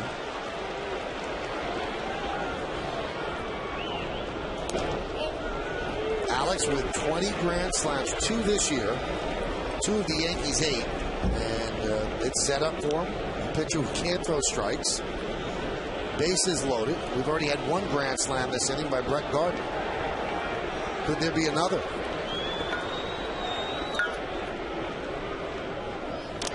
Ooh, Alex was trying. He was thinking about it on that swing. Remember, Talent has had problems throwing strikes, so he lays one right there. And A-Rod fouls it back. Ooh, yeah, good pass.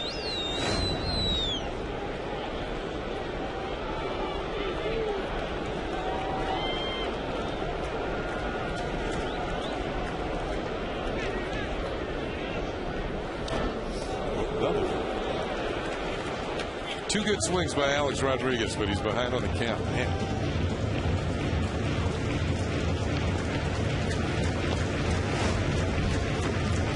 Get the barrel to the ball, just a hair late on Yesmo.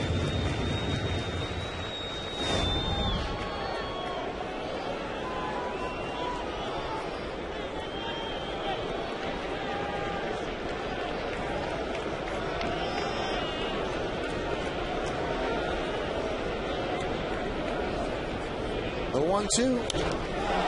High fly ball. Just missed it. He just missed it. John McDonald is there.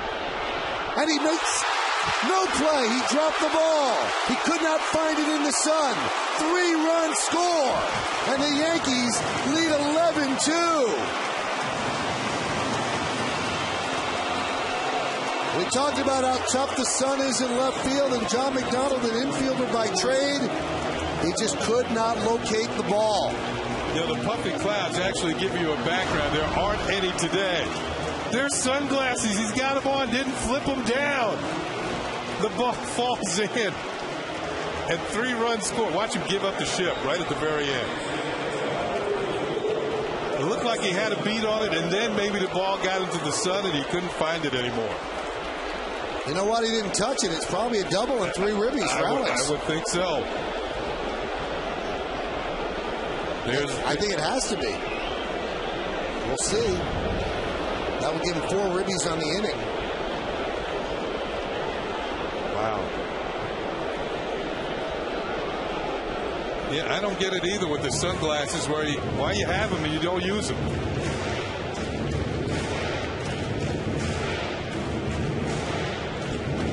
Yeah, you're right, Kenny. He bailed off the ship with his eyes closed at the last moment. You know, I think he had a beat on it, and then all of a sudden the ball drifted into the sun, and he couldn't find it.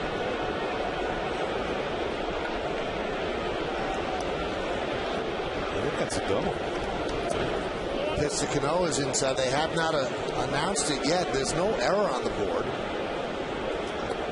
You lose the ball in the sun. Usually that's a hit. I see a hit. I think it's got to be a hit. Here it is on Yesmo. You can see his eyes closing, turning away, and the ball misses the glove. It is a double and 3 runs batted in. Line drive, right field, coming on Bautista, and he makes the play, and the inning is finally over. But not before the Yankees score 11 runs on 7 hits. It was an offense that had been sleeping, but finally, an outburst, and they put up an 11 spot. The big blow, Gardner's grand slam.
Batters to the plate, 7 hits, 11 runs. Wow. And Brett Gardner's grand slam, the big blow.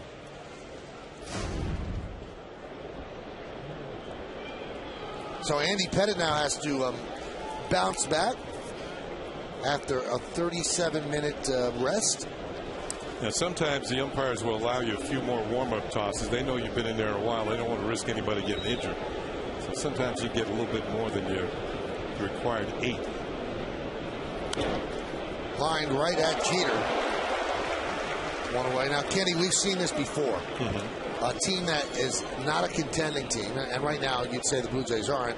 They suffer an inning like that. Sometimes they just start jumping on the first pitch and get to dinner.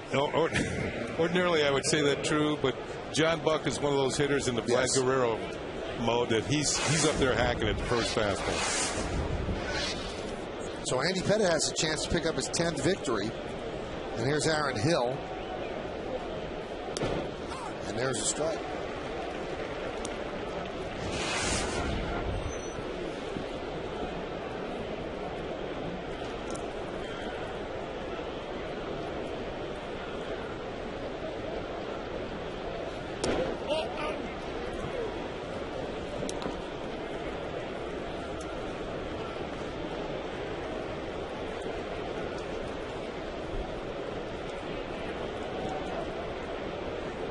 Hill robbed of an extra base hit by Huffman in right field in the first inning. He's 0 for 1. Now he steps out.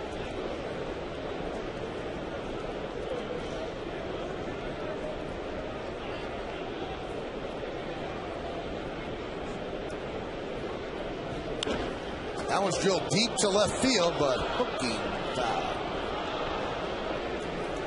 Well, that was the most runs the Yankees have scored in an inning since they had a 13-run 8th inning on June 21st in 2005 against the then Devil Rays.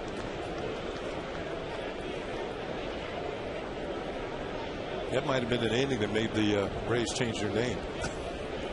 It's a devilish inning.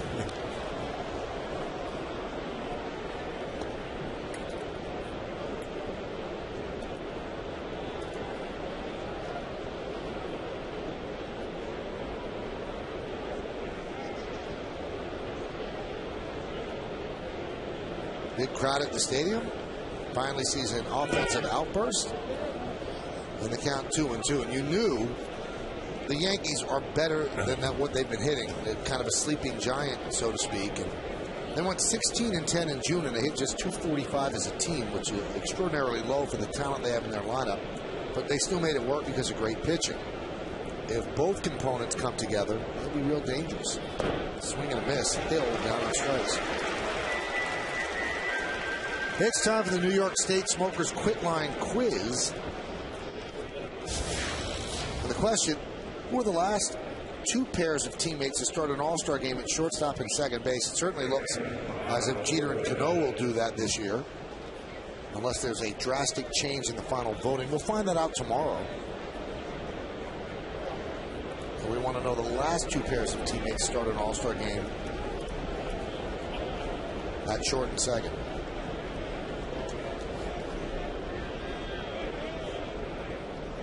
Here's Lyle Overbay. So Pettitte struggled early in the first, but now he's retired. Let's see, 3, 6, 9, 11 in a row. 10 in a row. Looking for his 11th.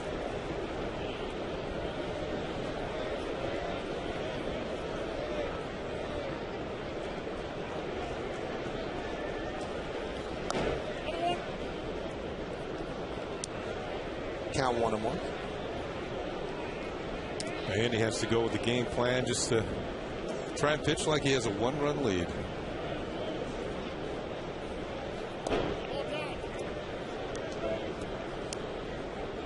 Count 2-1. He and Posada have been particularly good this year. 5 starts with Posada. He's 3-0. With a 2.53. I think catching a Michael Andy, the way he's been pitching this year, he'd do pretty well. Yeah, it'd be a lot of pass balls.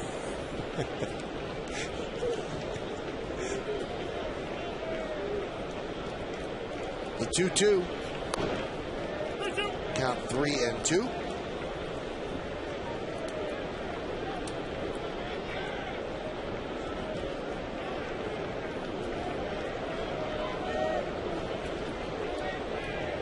And the payoff.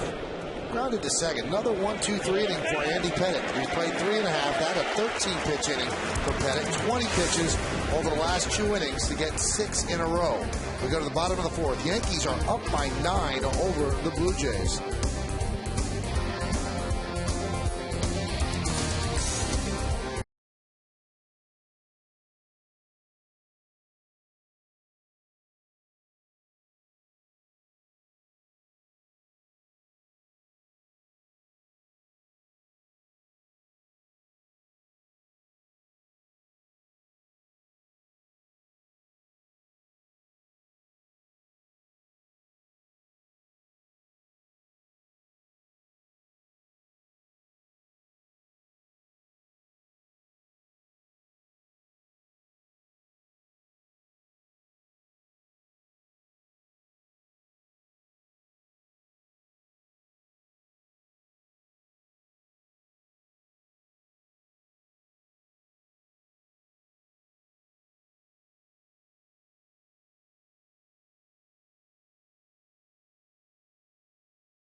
time for the New York State Smokers Quit Line Quiz answer. The question was, who are the last two pairs of teammates started an All-Star game at shortstop and second base?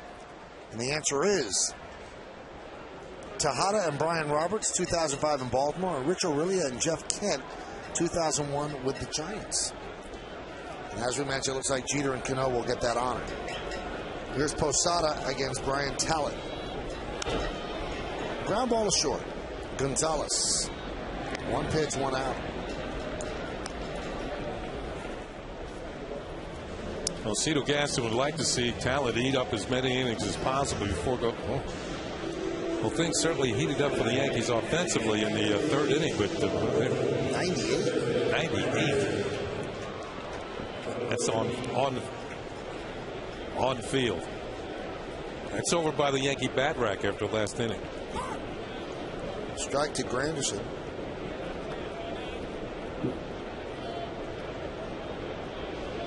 No, a big misplay in that third inning was the ground ball by Granderson to second, where the tag was not made of Cano coming by, and Granderson beat it out.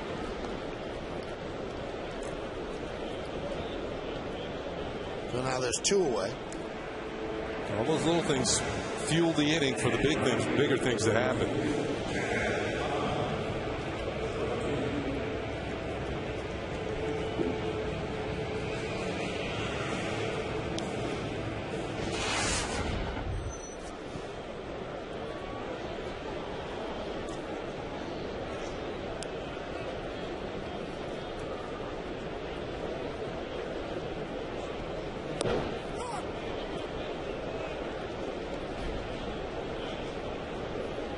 Count 0-1.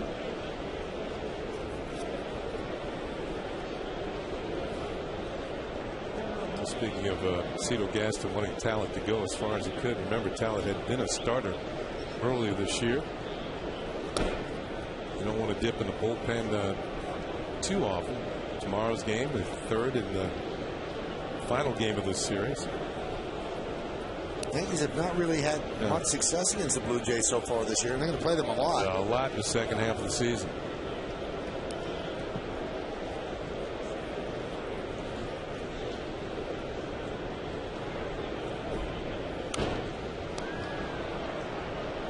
Fouled away.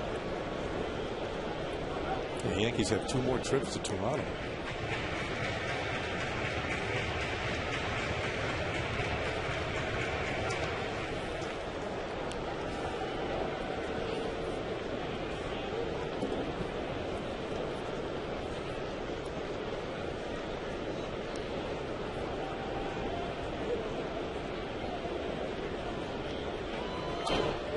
Blue Jays are only going to have 78 home games this year because they had their interleague matchup against the Phillies moved from Toronto because of the G20 summit. The city was pretty much in lockdown. There were riots and things like that, so they felt it was safer for all involved because the G20 summit was right around where the Rogers Center is to get everybody out of town. That's what happened. Swing and a miss, and Huffman is down on strikes. So Talent retires the Yankees in order on 8 pitches. 1, 2, 3. We go to the 5th. The Yankees are up 11-2.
We'll hear from Bob a little bit later on and on the post game as well.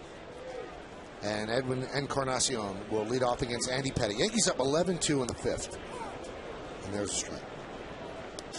Encarnacion just called up, or recalled from AAA. He was designated for assignment earlier. Fouled out to the catcher in the 2nd. Count 0-2.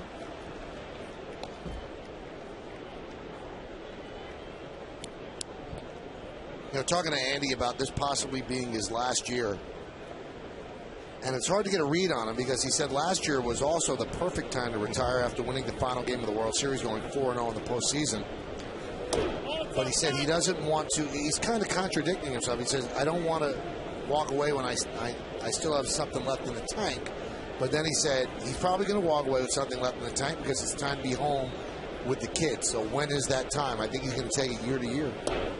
Well, as you look at the first half of the season, it's hard to say he wouldn't be retiring near the top of his game. I mean, be 10-2 if he wins today.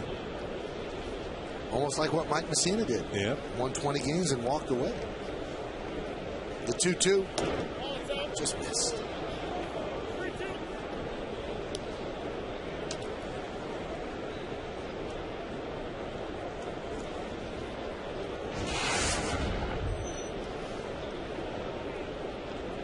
And the 3-2. Grounded softly to short. Jeter. One away. Tomorrow, get it straight from the skipper on an all-new WB Mason presents the Joe Girardi Show. Hear Joe's thoughts on this week's series against the Mariners and the Blue Jays. Plus, get a preview of next week's West Coast road trip. It's a new Joe Girardi Show tomorrow at 5, only on Yes. Now, in the Yankees' 11-run 3rd inning, John McDonald lost a ball in the sun off the bat of Alex Rodriguez. 3 runs scored. And you hate to say something like that happened to John McDonald, who's a good guy, grew up in East Lyme, Connecticut. His dad used to take him to the old Yankee Stadium a lot. He was very close with his father. And this year his father lost a battle with cancer. And John was there as his dad was passing away. And asked the dad, is there anything you want? He said, I just want you to hit a home run. So his dad did pass away. In the first game back, John pinch hit in Toronto on Father's Day, and he hit a home run. So very, very close to his dad. And I know he grew up a Yankee fan. He's a very nice guy, too. Yeah. A hard-nosed ball player.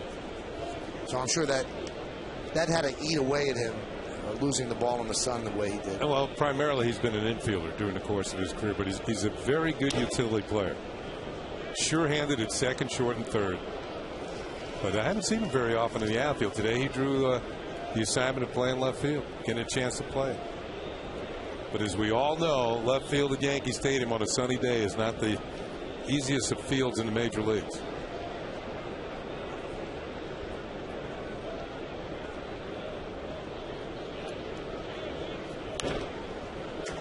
High pop-up. Now Jeter has to fight that same sun, and he does for the second out.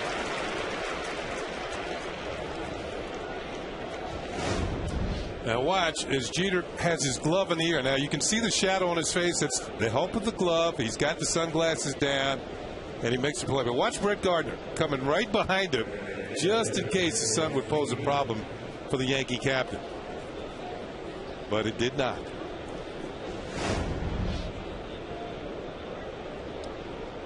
Now here's Nick Green. And just to finish the story on McDonald, now, when Babe Ruth, I don't know if that story is apocryphal, told the little kid in the hospital, I'm going to hit a home run, Babe finished with 714. John McDonald's dad, on his deathbed, said hit a home run. And John does, in his first at bat coming back. John only has 14 home runs in 12 years. So, something special went on there. Fouled away.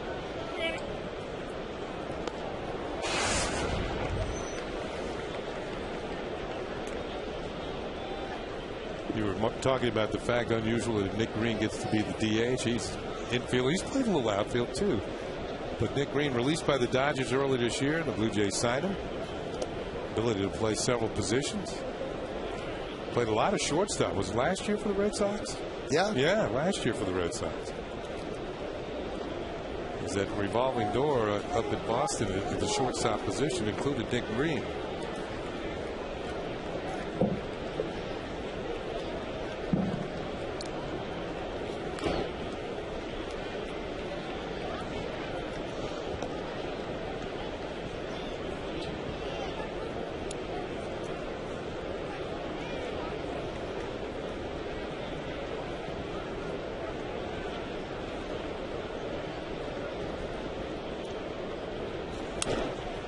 Grounded foul.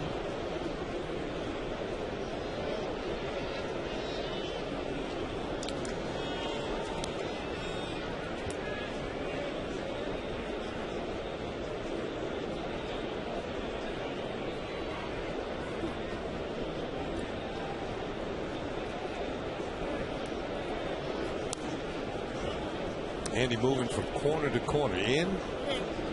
Green pulled it foul. Then away, and he spoils another one.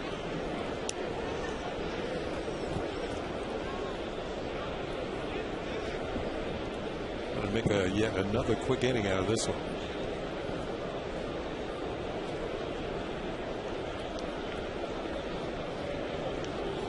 Swing and a miss, and he does. 4 straight 1, 2, 3 innings for Andy Pettitte, who's retired now 14 in a row. We're halfway through. Yankees lead the Blue Jays 11-2.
Brett Gardner, he was hot in the third.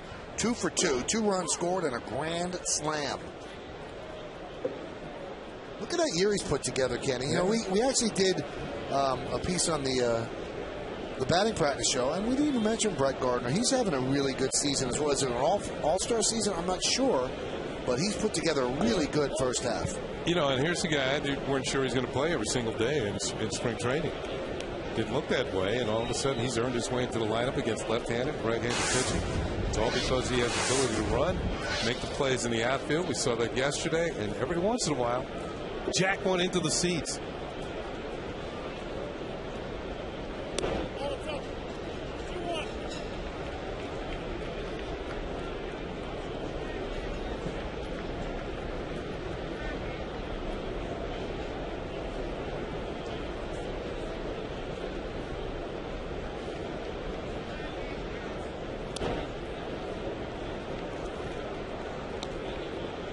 Count 3-1.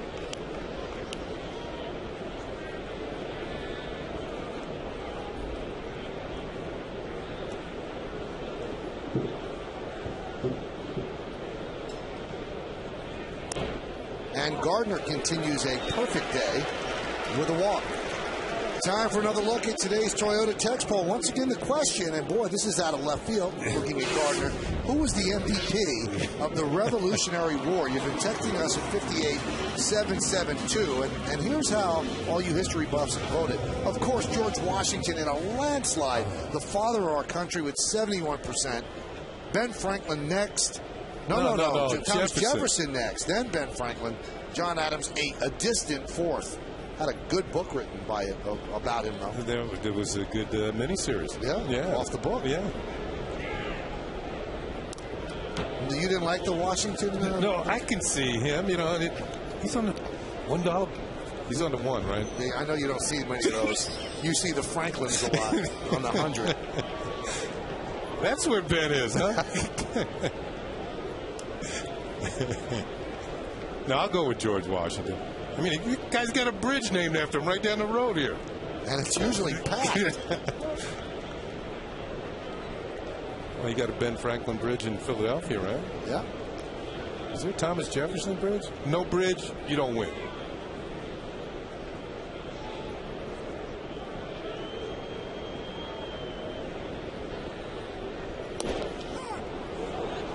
And right in view of the stadium is Washington Heights. Yeah.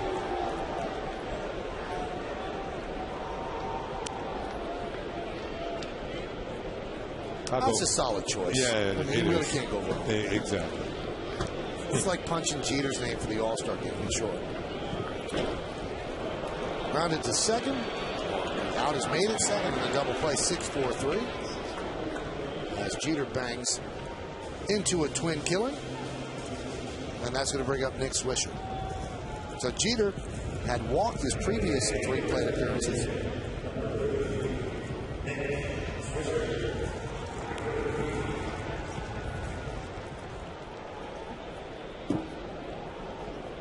Nick Swisher had a nice third inning, 1-for-1 with a walk and 2 runs scored.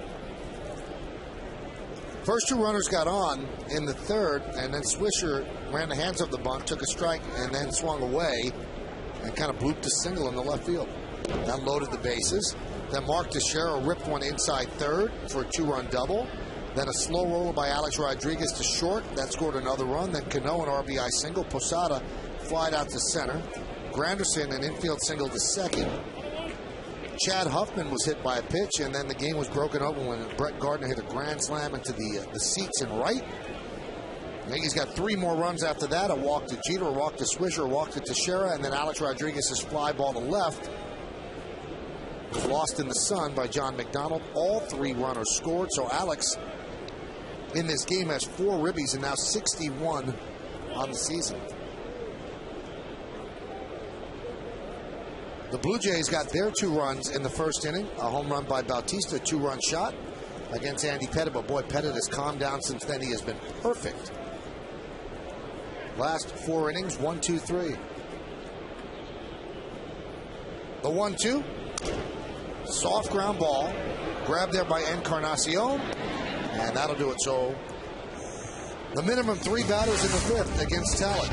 We go to the 6th inning. It is 11-2 Yankees.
the internet and phone. There's Beyond Cable. This is Fios. Brandon Morrow goes for the Blue Jays, and Phil Hughes tries to bounce back from a rough start. 10-2, 3.58. The pregame's at 12:30. Game time, I'd say, is right around 1:08. So tune in and spend part of your holiday weekend with us. That's the line score. Yes, 11 in the third. And the Yankees are up by 9 as we go to the 6th. Yeah, maybe we'll see fireworks tomorrow like the Yankees had in the third. High fly ball, deep left center. Granderson back. He's still back, and that ball is gone. A long home run for Alex Gonzalez into the Blue Jay bullpen, and the Yankees' lead is now 11-3. 15 home runs for a shortstop. That's pretty good. It's the most he hit since 2007 with the Cincinnati Reds, when Alex Gonzalez hit 16 home runs that year. So it looks like he's on his way for a career high in homers. Out over the plate. You know, he usually doesn't hit well against left-handed pitchers, which tells me that he doesn't like the ball in all that much. But this one's out over the plate, and it was much to his liking. His 15th home run of the season.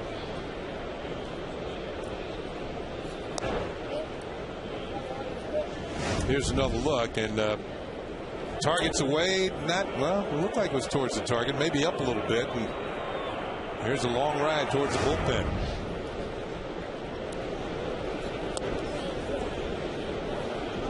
Here's the Home Depot scouting report on Jose Bautista. 50 walks. He leads the American League in walks. And Jesse Barfield, former Blue Jay, former Yankee, just in the same way that Barfield did in 1986. Bautista was the first major leaguer to 20 home runs this year. He hit his 21st today, and he's had 4 multi-homer games thus far this year. Impresses me is the 50 walks. Earlier in the season, he was the leadoff hitter for the Jays.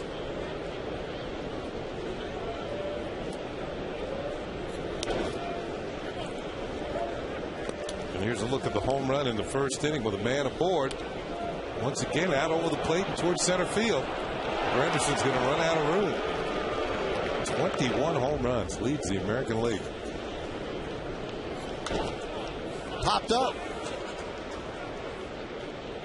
Huffman is there for the first out. Boy, they're talking about that sun. It is difficult, and as Kenny mentioned, there's no clouds up there, so there's nothing to play off the sun and have any kind of a perspective. These are the days when you're an outfielder, you'd rather be a DH.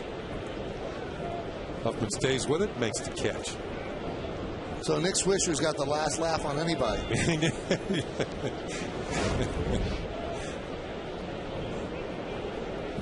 Pitch to Vernon Wells is a strike.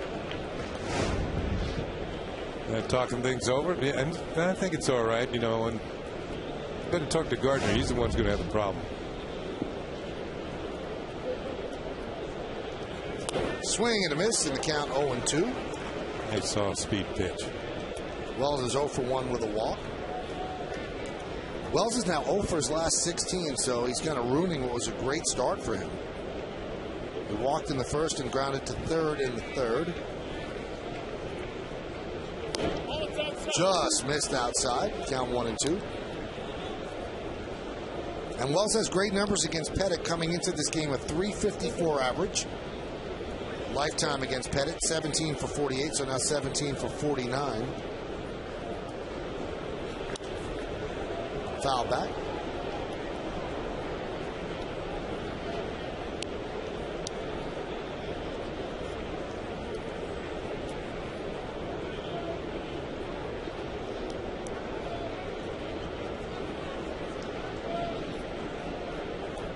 And the pitch. Swing and a miss. He got him. Wells down on strikes. Now 0 for his last 17. Well, fans, Yankee Stadium takes center stage on Monday, July 19th for the first annual Boomer Broadway Softball Classic. It helps support the Boomer Esiason Foundation and Broadway Cares. Game 1 of the doubleheader features the Stars of Broadway squaring off at 11:30, followed by the Yankees alumni and celebrities versus the WFAN All-Stars in Game 2. All tickets are just $10. Call Ticketmaster 877-469-9849 or visit Yankees.com for tickets. Pitch is high to John Buck, 1-0.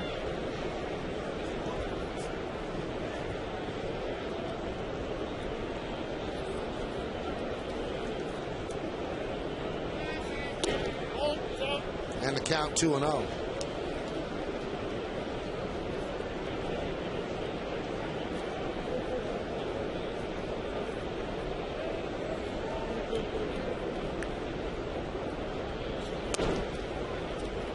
Now 3-0.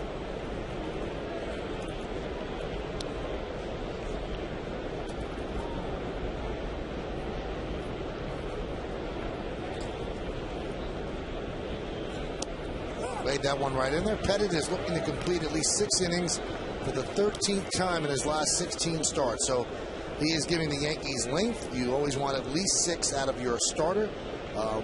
More often than not, he gives you 7. And with the Yankee bullpen a little bit inconsistent, that's important. The 3-1, 3-2.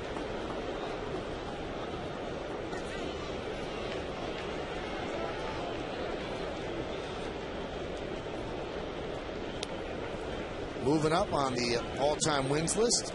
Next up, David Wells and Mordecai Brown and Clark Griffith. Mordecai Brown is nicknamed Three Finger Brown, I think for obvious reasons. So 3-2. Grounded in the hole and past Jeter into left field for a base hit. So John Buck is 2 for 3. I think Three Finger became that way because of an accident with some farm tools.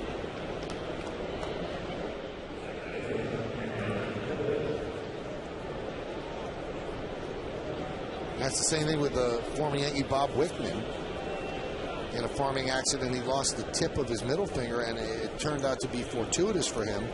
He's made the ball move a lot more than it would have because it came off his finger a little differently. Here's Aaron Hill. Hill's 0 for 2. And a strike. Andy's pitch count is up there because of that high pitch count in the first inning. He's at 96 right now. He gave up 2 runs in the first, and Blue Jays also left 2 other runners on. Really labored. Ground ball is short. Jeter's there. He'll flip to Cano, and that'll do it. And he has 6 in the books. 1 run, 2 hits, no errors, and 1 man left on base. Go to the bottom of the 6th. 11-3 Yankees.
Thrown off. Now Derek Jeter has 3 walks. Chad Huffman was hit by a pitch, scored a run. Everybody else has a hit. And Brett Gardner was actually 2 for 2 in the Yankees' 11-run third inning. A grand slam 2-run scored, and that's the box score.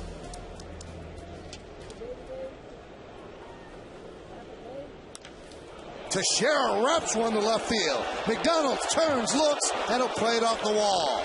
And Teixeira is going into second, and he has himself a double.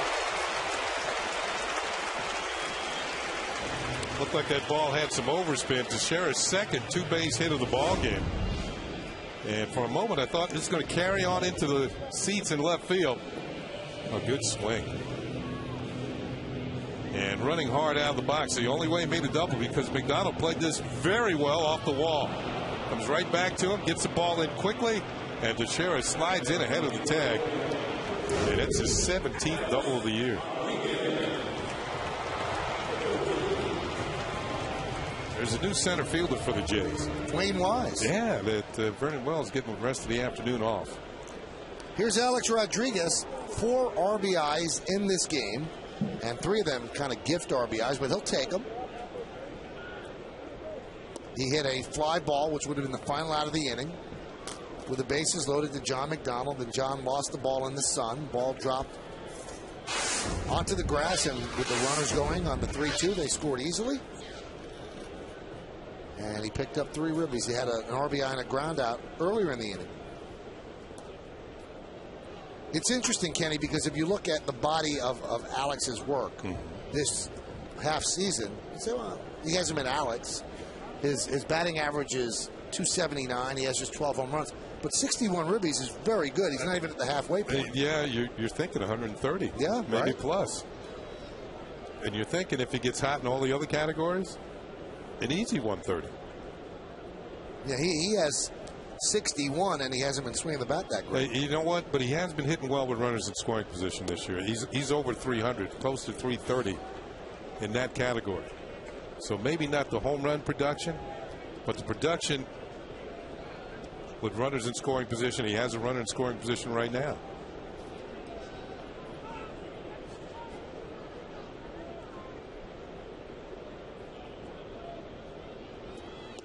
Now, we might get a chance to see the newest Yankee, Dustin Mosley, with 6 innings in the book. Then you have an 8-run lead. They might give Andy Pettitte the rest of the day off. And Mosley was called up yesterday, so we might see him.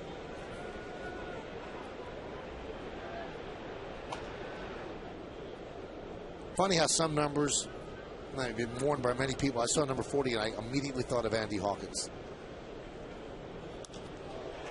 Popped up. Right field. Bautista will make the play for the first out.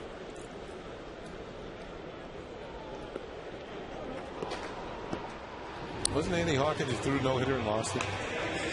Against the White Sox at Comiskey Park. And Jim Leyritz, who played left field, actually made 2 errors. And it was all in the 8th inning. They made 3 errors, allowed the runs to score, and he was given a no-hitter, and then there was an edict passed down by baseball that a no-hitter has to be 9 innings, you have to win. At least 9 innings, and you have to win.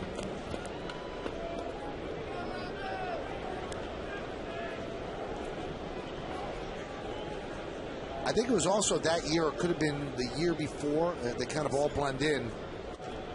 That one's popped up off the bat of Cano, and Buck is there for the second out. Melito Perez had a rain-shortened 5-inning no-hitter. Yeah. And these all went into books as no-hitters, and then they were erased, so they no longer exist because 5-inning no-hitters are not no-hitters.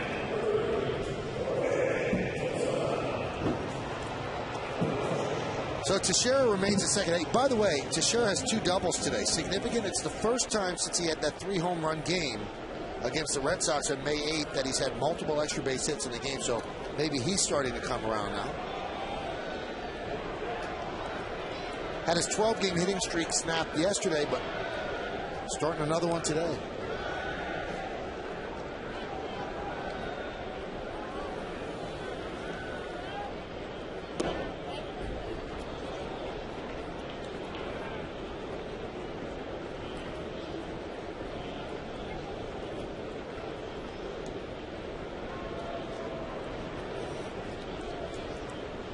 (11-3) Yankees lead.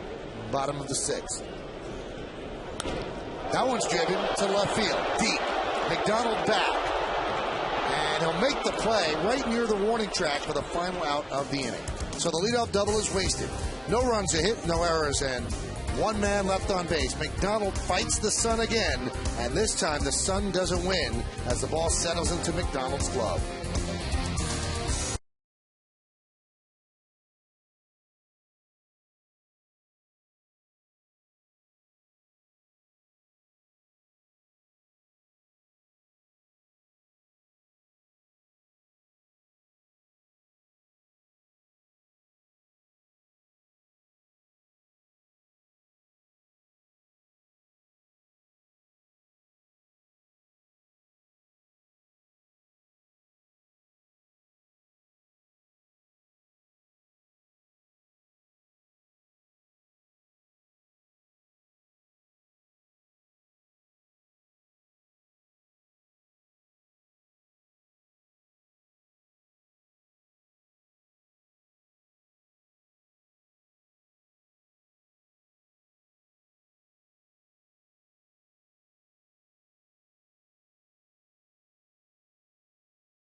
11th, Ken Singleton goes into the history books. History in the making as Yes presents the first ever broadcast of baseball in 3D. The Yankees take on the Mariners live in Seattle, and Yes will bring you the game as you've never seen it before, presented by Panasonic and DirecTV.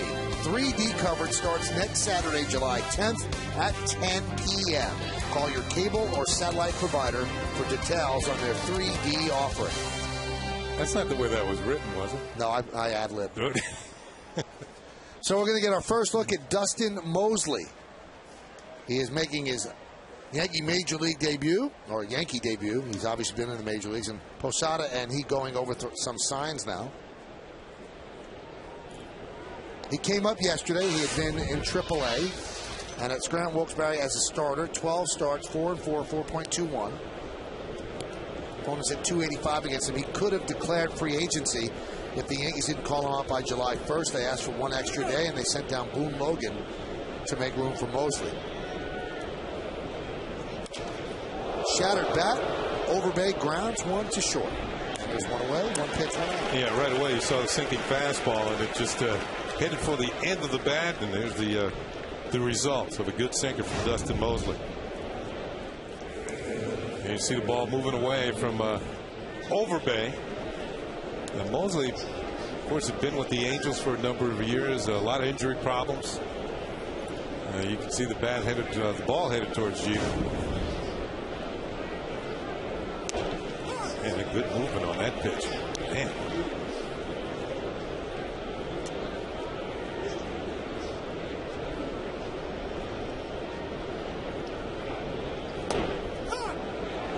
And he's come in out of the bullpen throwing strikes. In his big league career from 2006 to 2008 with the Angels, Mosley 64 games, 23 of those starts, 8-7, 5.41 as he strikes out Encarnacion. Verizon Wireless scoreboard, Yankees lead 11-3. A lot of movement. There it is, a check swing by Encarnacion, but he did go around too far.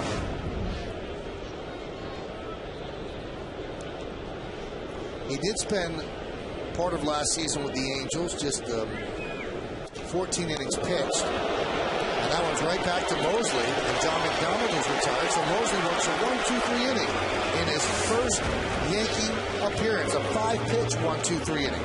At the end of 6.5, it's time for the 7th inning stretch here at the stadium. Yankees lead 11-3, but we'll stay right where we are on this July 4th weekend and honor America here in the Bronx. Men and women serving our country at home and around the globe.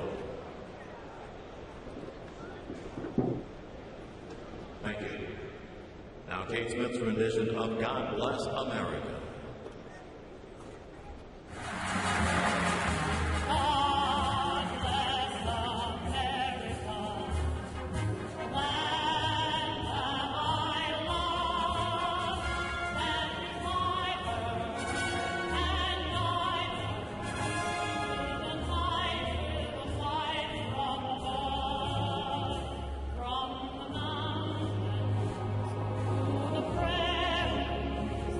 To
Shapiro there, one of our graphics guys from our studio, and Bob is without graphics, I guess, today, as Mr. Shapiro is enjoying the game on a Saturday afternoon. On the Verizon Wireless scoreboard, there's a graphic that he would build, 11-3, Yankees lead. Casey Jansen is the new pitcher. See his numbers. Ricky Romero started, and boy, the way he pitched against the Yankees in Toronto, you'd expect, wow, what a performance, but he imploded in the third inning, and he is the pitcher on the losing side right now. So Jansen will go up against Gramsci. You've seen Jansen both in a starting and relieving role for the Blue Jays over the years. He's had a lot of injury problems, but he's bounced back. And now working out of the bullpen. This is 30th appearance of the year. Good breaking ball for Strack.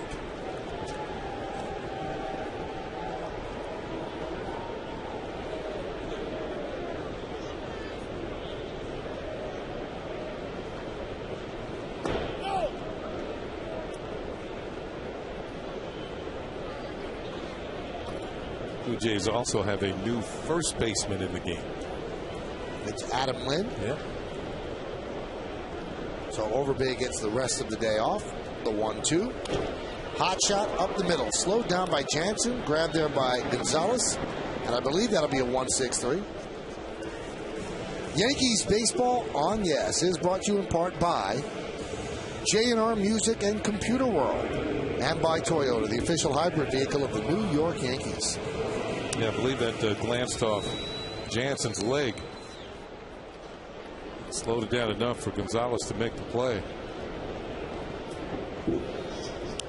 Now they do not give Jansen an assist. It's scored 6-3.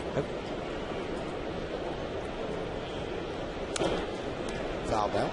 I thought it did hit him. Let's see, did it hit him or hit the rubber or hit the rising bag? What did it hit? It definitely hit him. Yeah, it hit him. He slowed it down.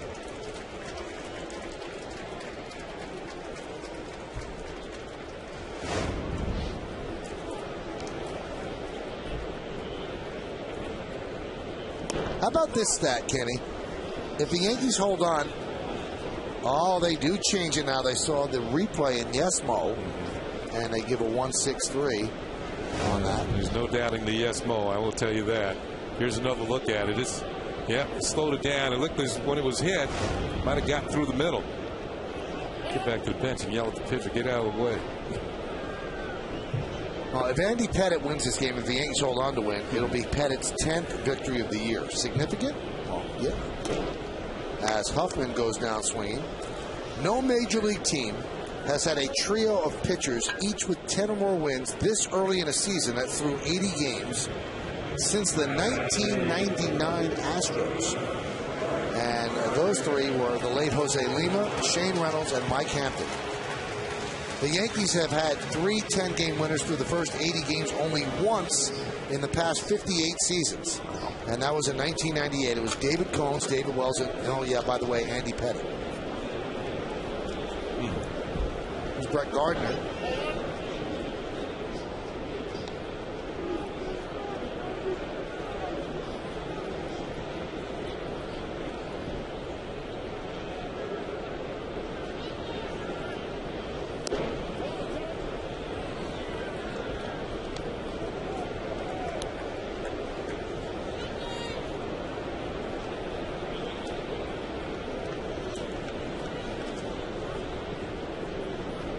The 2-0.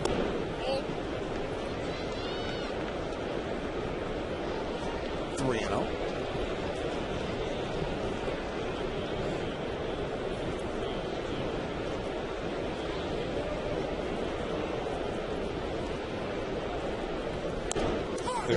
There are quite a few games where the winning team scores more runs in one inning than the other team scores in the rest of the game. And today is a primary example of that happening.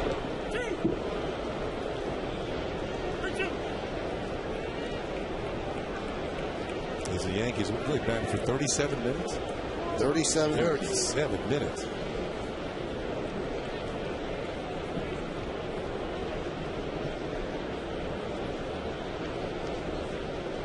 payoff.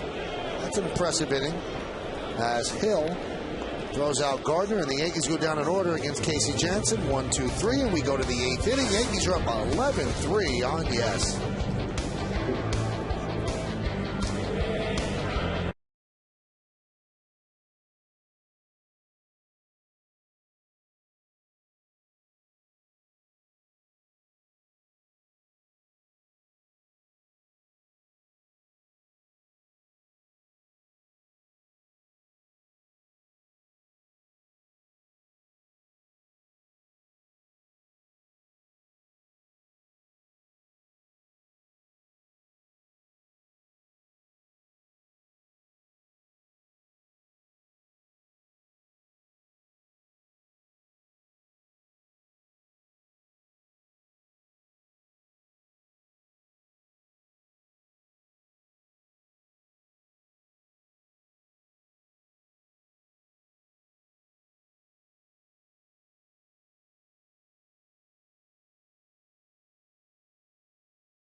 By Acela Express, enjoy the journey. By Acura Advance. And by IOTV. IOTV offers you incredible HD picture and sound. HD is free with IOTV.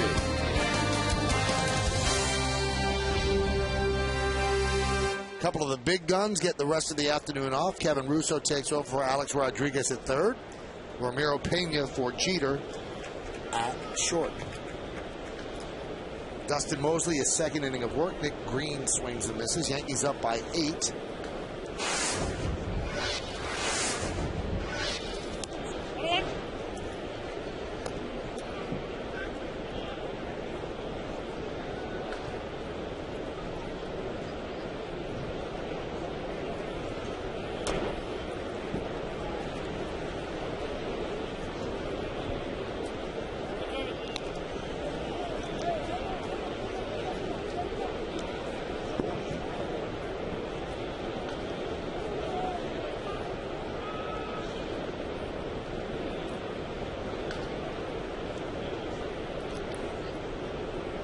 And the 1-2. He could not hold up. He goes down on strikes. 1 away. Let's take a look at the Blue Jays in-game box score, which is brought to you by McDonald's. We got a run from Nick Green, also a single. Alex Gonzalez with a home run off Pettitte. Bautista, a 2-run home run off of Pettitte in the first inning. That's the scoring. John Buck picked up 2 singles, and that's the offense. Pettitte really settled down after that shaky first inning, so 6 innings for him as he's on his way to his 10th victory, barring a unforeseen rally by the Blue Jays. And here is Gonzalez, and he grounds one to short. Pena to Teixeira, 2 outs. All-Star voting, isn't quite over yet. From July 4th to July 8th, you can vote for the final 34th player on each league roster. Check in on Yankees.com on Sunday, July 4th to see who made the team and who should get the 34th and final spot on each league's roster.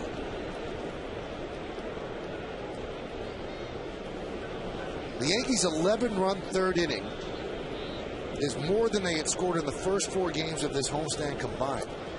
They got shut down. Lee, Hernandez, Ryan Roland Smith. It was Brett Cecil yesterday. They had 2 pretty good pitchers, the first 2 that you mentioned. So they're capable of shutting anybody down. But sometimes those type of pitchers put your team in such a funk, it's hard to get out of the next few days. That might have been what happened.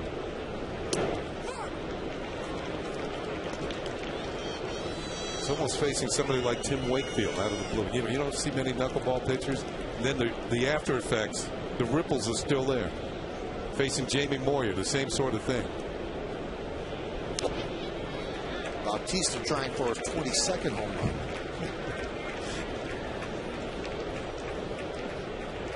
He's had 4 multi-home run games this year.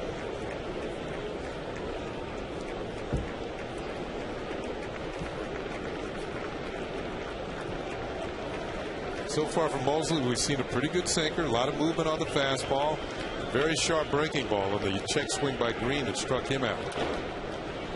Tapped out towards second. 2 straight 1-2-3 innings for Dustin Mosley. He did it in 9 pitches. He's thrown 14 pitches over 2 innings. Wonder if he's sweating. 11-3, the Yankees lead.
Candidates are number 1, Brett Gardner, number 2, Alex Rodriguez, number 3, Mark Teixeira, number 4, Andy Pettitte. Vote now, make your voice heard. Standard text messaging rates apply.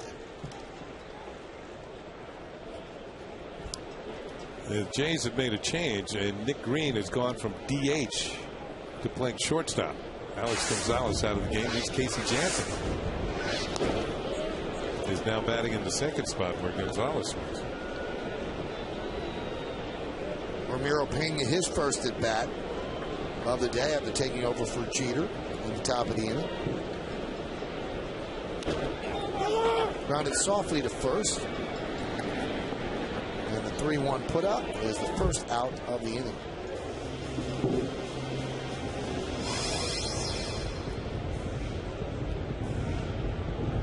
That's going to bring up Nick Swisher.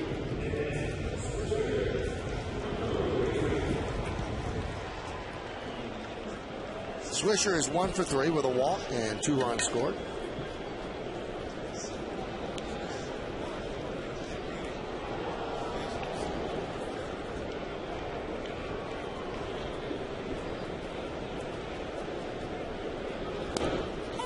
And a strike.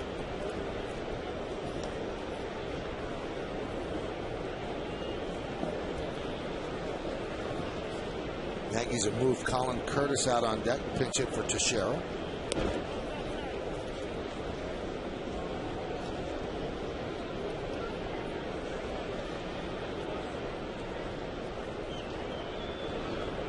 Chano Park might pitch the 9th. Jansen stuff moving. Swisher left the strike zone a little bit on that one. Well, watch the reaction after his swings. I hope he didn't pull anything. Yeah, he grabbed his stomach.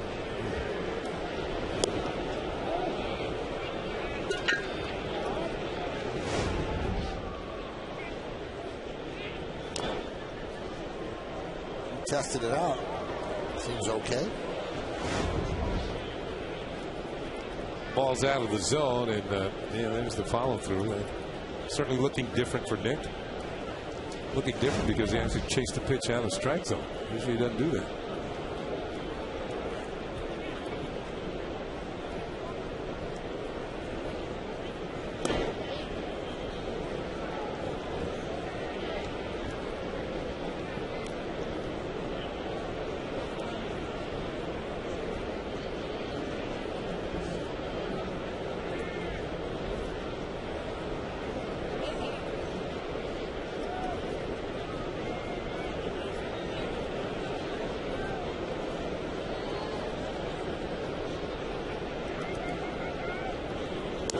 Strike three. Swisher down looking. Let's take a look at how they attacked Nick Swisher, pitch by pitch, brought to you by Suzuki Kizashi. It's going to end up in the second strikeout by Jansen. We'll see how it happened. First pitch, fastball, the outside corner, knee high for strike. Tried the backdoor curve and missed. Here's that swing on that cutter. Ball and 2 strikes. Nick fouls another cutter off. Curveball is a little low, 2-2, and then he spots the outside corner for call, strike 3. So Casey Jansen working both corners to Nick Swisher and picks up a strikeout. There's Colin Curtis pinch hitting for Teixeira, and there's a strike. Colin 3 for 9 on base percentage of .400. He's reached base 4 times in his 10 plate appearances.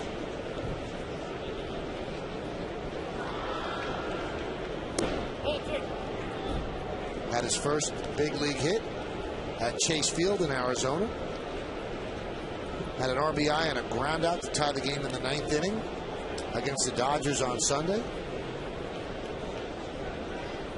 So in a short time up here, some important things. There's a strike. Yeah, that was neat with his parents and his brother in attendance in Arizona. Flew in from Washington State. Mm-hmm. Yeah. Booming double to center field. First big league hit, 2 runs batted in. Swing and a miss. Jansen, impressive. 1-2-3, 1-2-3 in his 2 innings of work. Last licks coming up for the Blue Jays. They have an 8-run deficit as the Yankees lead 11-3.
League coverage starts at 12:30 with the Tri-State Ford pregame. Then Kenny and I are back with the call. Blue Jays Yankees tomorrow at 12:30 only on Yes. And tomorrow a special day.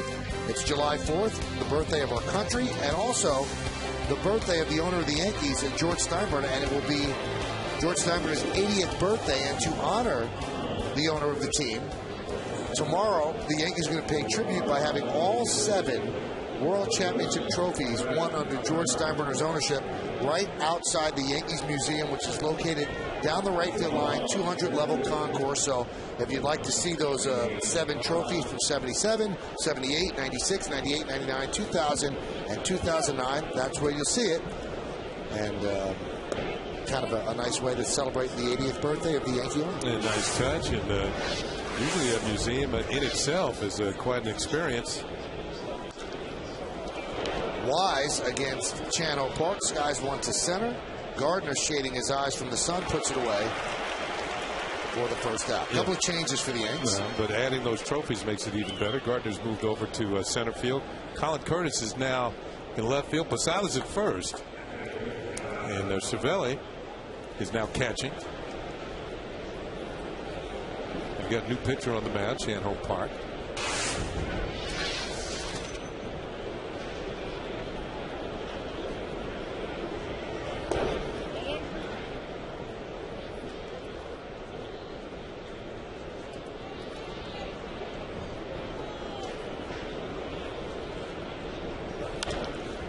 Buck hits a fly ball to left center, converging Curtis and Gardner. Gardner with the call and the catch for the second out. Blue Jays down to their final out, and after that final out, don't miss the WB Mason postgame as Bob Lorenz brings you highlights and analysis from this game and also a look around the rest of the majors. Plus, Kim Jones gets the quotes from the clubhouse.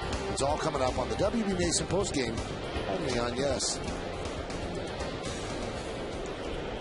Andy Pettitte is about to get his 10th win. The last time Andy won 20 games back in 2003, he actually won 21. He didn't get his 10th win until July 6th. So 3 games ahead of pace if he wins today.